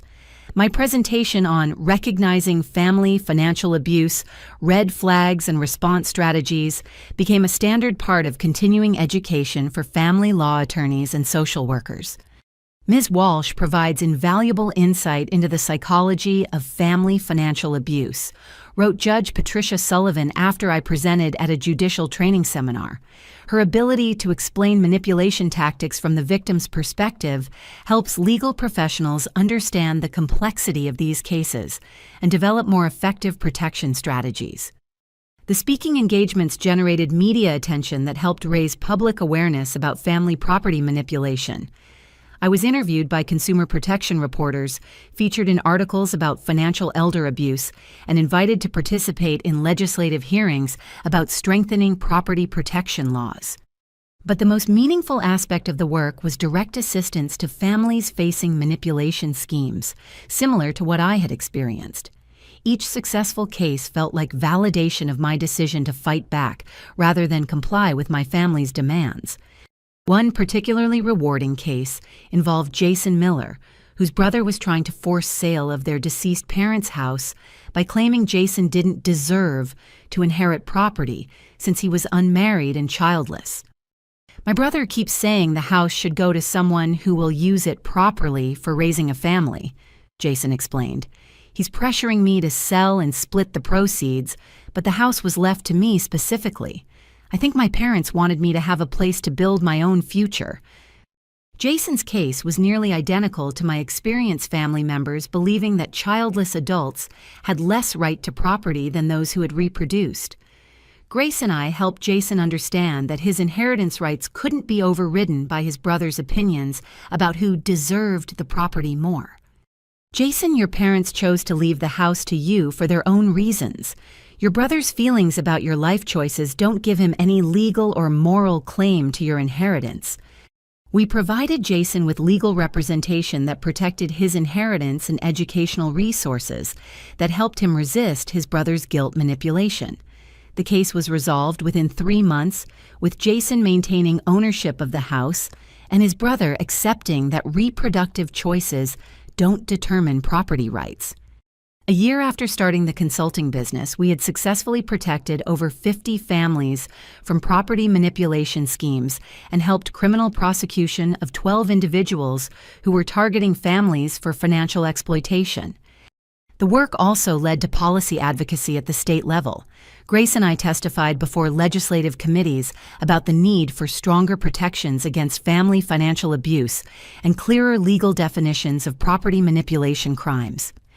Family financial abuse is significantly underreported because victims are reluctant to pursue legal action against relatives they love. I explained to the State Senate Judiciary Committee, we need laws that specifically address property manipulation within families and provide clear protection for individuals who are being pressured to transfer assets through guilt and manufactured legal claims. Our testimony contributed to passage of the Family Financial Protection Act, which created specific criminal penalties for property manipulation within families and established clearer legal procedures for victims seeking protection from relatives engaging in financial abuse. 2 years after my own family crisis began, I received a letter from Emma, my niece, who was now 5 years old. The letter was clearly dictated to Sarah, but it contained a message that made me reconsider some aspects of my boundary decisions. "Dear Aunt Joanne, I miss you and I hope you are happy. Mommy says you are busy with important work helping other families. I drew you a picture of a house with flowers in the garden like yours. I hope someday I can visit you again. Love, Emma." The letter was accompanied by a crayon drawing of a house that looked remarkably like mine, complete with the wraparound porch and maple trees in the yard. Emma had remembered details from her brief time living in my house and was apparently still processing the loss of that relationship. I didn't respond to the letter, but I did discuss it with Dr. Chen during therapy. "Miss Walsh, it's natural to feel conflicted about maintaining boundaries when they affect innocent children. But remember that protecting yourself from your sister's manipulation also protects Emma and Ethan from learning that property theft and family manipulation are acceptable behaviors." The letter reminded me that my decision to establish boundaries had consequences beyond my immediate family relationships, but it also reinforced my understanding that healthy boundaries were necessary for modeling respect and appropriate behavior for the next generation. My work helping other families protect themselves from manipulation had given meaning and purpose to my traumatic experience. Each family we helped avoid property theft or financial abuse represented validation of my decision to fight back rather than comply with criminal demands disguised as family loyalty. The business was successful both financially and professionally, providing income that enhanced my security and work that utilized my unique experience for positive impact. But most importantly, it had transformed my victimization into expertise that protected other people from similar harm. Helping others had become the most satisfying aspect of my recovery from family betrayal, proof that surviving manipulation and maintaining boundaries could create opportunities to prevent similar harm to other families. 3 years after the family crisis began, I was sitting in my home office preparing for a legal consultation when I received an unexpected phone call from Detective Maria Santos, the federal investigator who had handled Harold Brennan's prosecution. Ms. Walsh, I wanted to update you on some developments in the Brennan case that I think you'll find interesting. His trial concluded last week, and he was sentenced to 12 years in federal prison for operating a criminal enterprise that targeted families for property manipulation. The news was deeply satisfying. Brennan's conviction on 23 counts of wire fraud, elder abuse, and racketeering meant that his family property manipulation scheme had been permanently shut down, and he would be unable to target other families for over a decade. The judge specifically mentioned your case during sentencing, Detective Santos continued. She said your courage in fighting back and exposing the scheme had prevented dozens of other families from losing their homes to similar manipulation. But the most meaningful update involved the other families who had been victimized by Brennan's operation. Recovery of assets seized from his real estate investment partnerships had allowed restitution payments to families who had lost property through his manipulation schemes. Ms. Walsh, your willingness to go public with your story helped us identify other victims who were too embarrassed or intimidated to report their experiences. 12 families have recovered property or received financial compensation for their losses. The restitution represented more than just financial recovery for the families. It was validation that their experiences had been criminal victimization rather than family disputes, and proof that fighting back against family manipulation could lead to justice and accountability. My own financial situation had improved dramatically over the 3 years since the crisis began. The consulting business with Grace had generated substantial income. My corporate promotion had increased my salary significantly, and the speaking fees from conferences and training seminars had created additional revenue streams.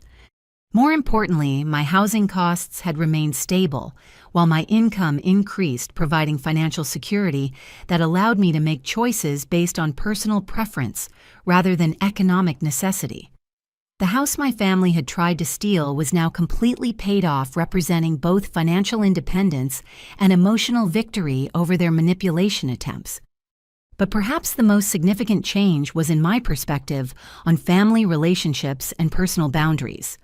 Working with dozens of families facing manipulation and abuse had taught me that biological relationships didn't automatically justify tolerance of harmful behavior, and that protecting yourself from toxic family members was often necessary for building healthy connections with other people.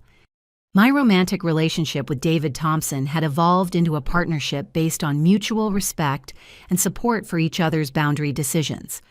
David's own experience with family financial manipulation had given him insight into the complexity of loving family members while protecting yourself from their harmful choices. Joanne, what you survived and how you responded shows incredible strength and wisdom, David said during a recent conversation about family relationships. You chose your own well-being over family manipulation, and you used your experience to help other people avoid similar harm. That's exactly the kind of person I want to build a future with. Our relationship was being built on shared values about respect, boundaries, and mutual support, rather than obligation or family pressure. The contrast with my family's conditional love, based on compliance with their demands, was striking and healing. My professional life had also been transformed by the experience. The expertise I had gained in recognizing and resisting family manipulation had become a specialized skill set that provided both career advancement and meaningful work helping other people protect themselves from similar abuse. The consulting business had expanded to include training programs for law enforcement officers, social workers, and financial advisors who needed to recognize family financial abuse patterns. My experience had become the foundation for professional knowledge that helped protect other people from manipulation schemes. But the most unexpected development was a letter I received from Sarah on the 3rd anniversary of the day she had been evicted from my house. The letter was different in tone from her previous communication attempts, focusing on accountability rather than requests for reconciliation. Joanne, I've been participating in counseling programs as part of my probation requirements, and I'm beginning to understand the full scope of what I participated in when I tried to take your house. I want you to know that I recognize my actions were criminal, not misguided family assistance, and I don't expect or deserve forgiveness for the harm I caused. I also want you to know that Emma and Ethan are doing well. We've been living in a small apartment that I pay for with my own income from legitimate work.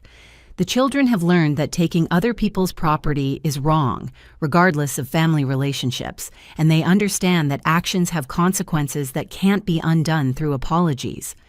I don't expect you to respond to this letter or to change your decision about maintaining boundaries with our family. I just wanted you to know that your refusal to accept our manipulation taught all of us important lessons about respect and appropriate behavior. I hope your life continues to be successful and fulfilling. The letter represented genuine accountability rather than manipulation designed to reestablish contact. Sarah had apparently learned to distinguish between real remorse and strategic apology, understanding that accountability didn't require or deserve forgiveness from the people who had been harmed.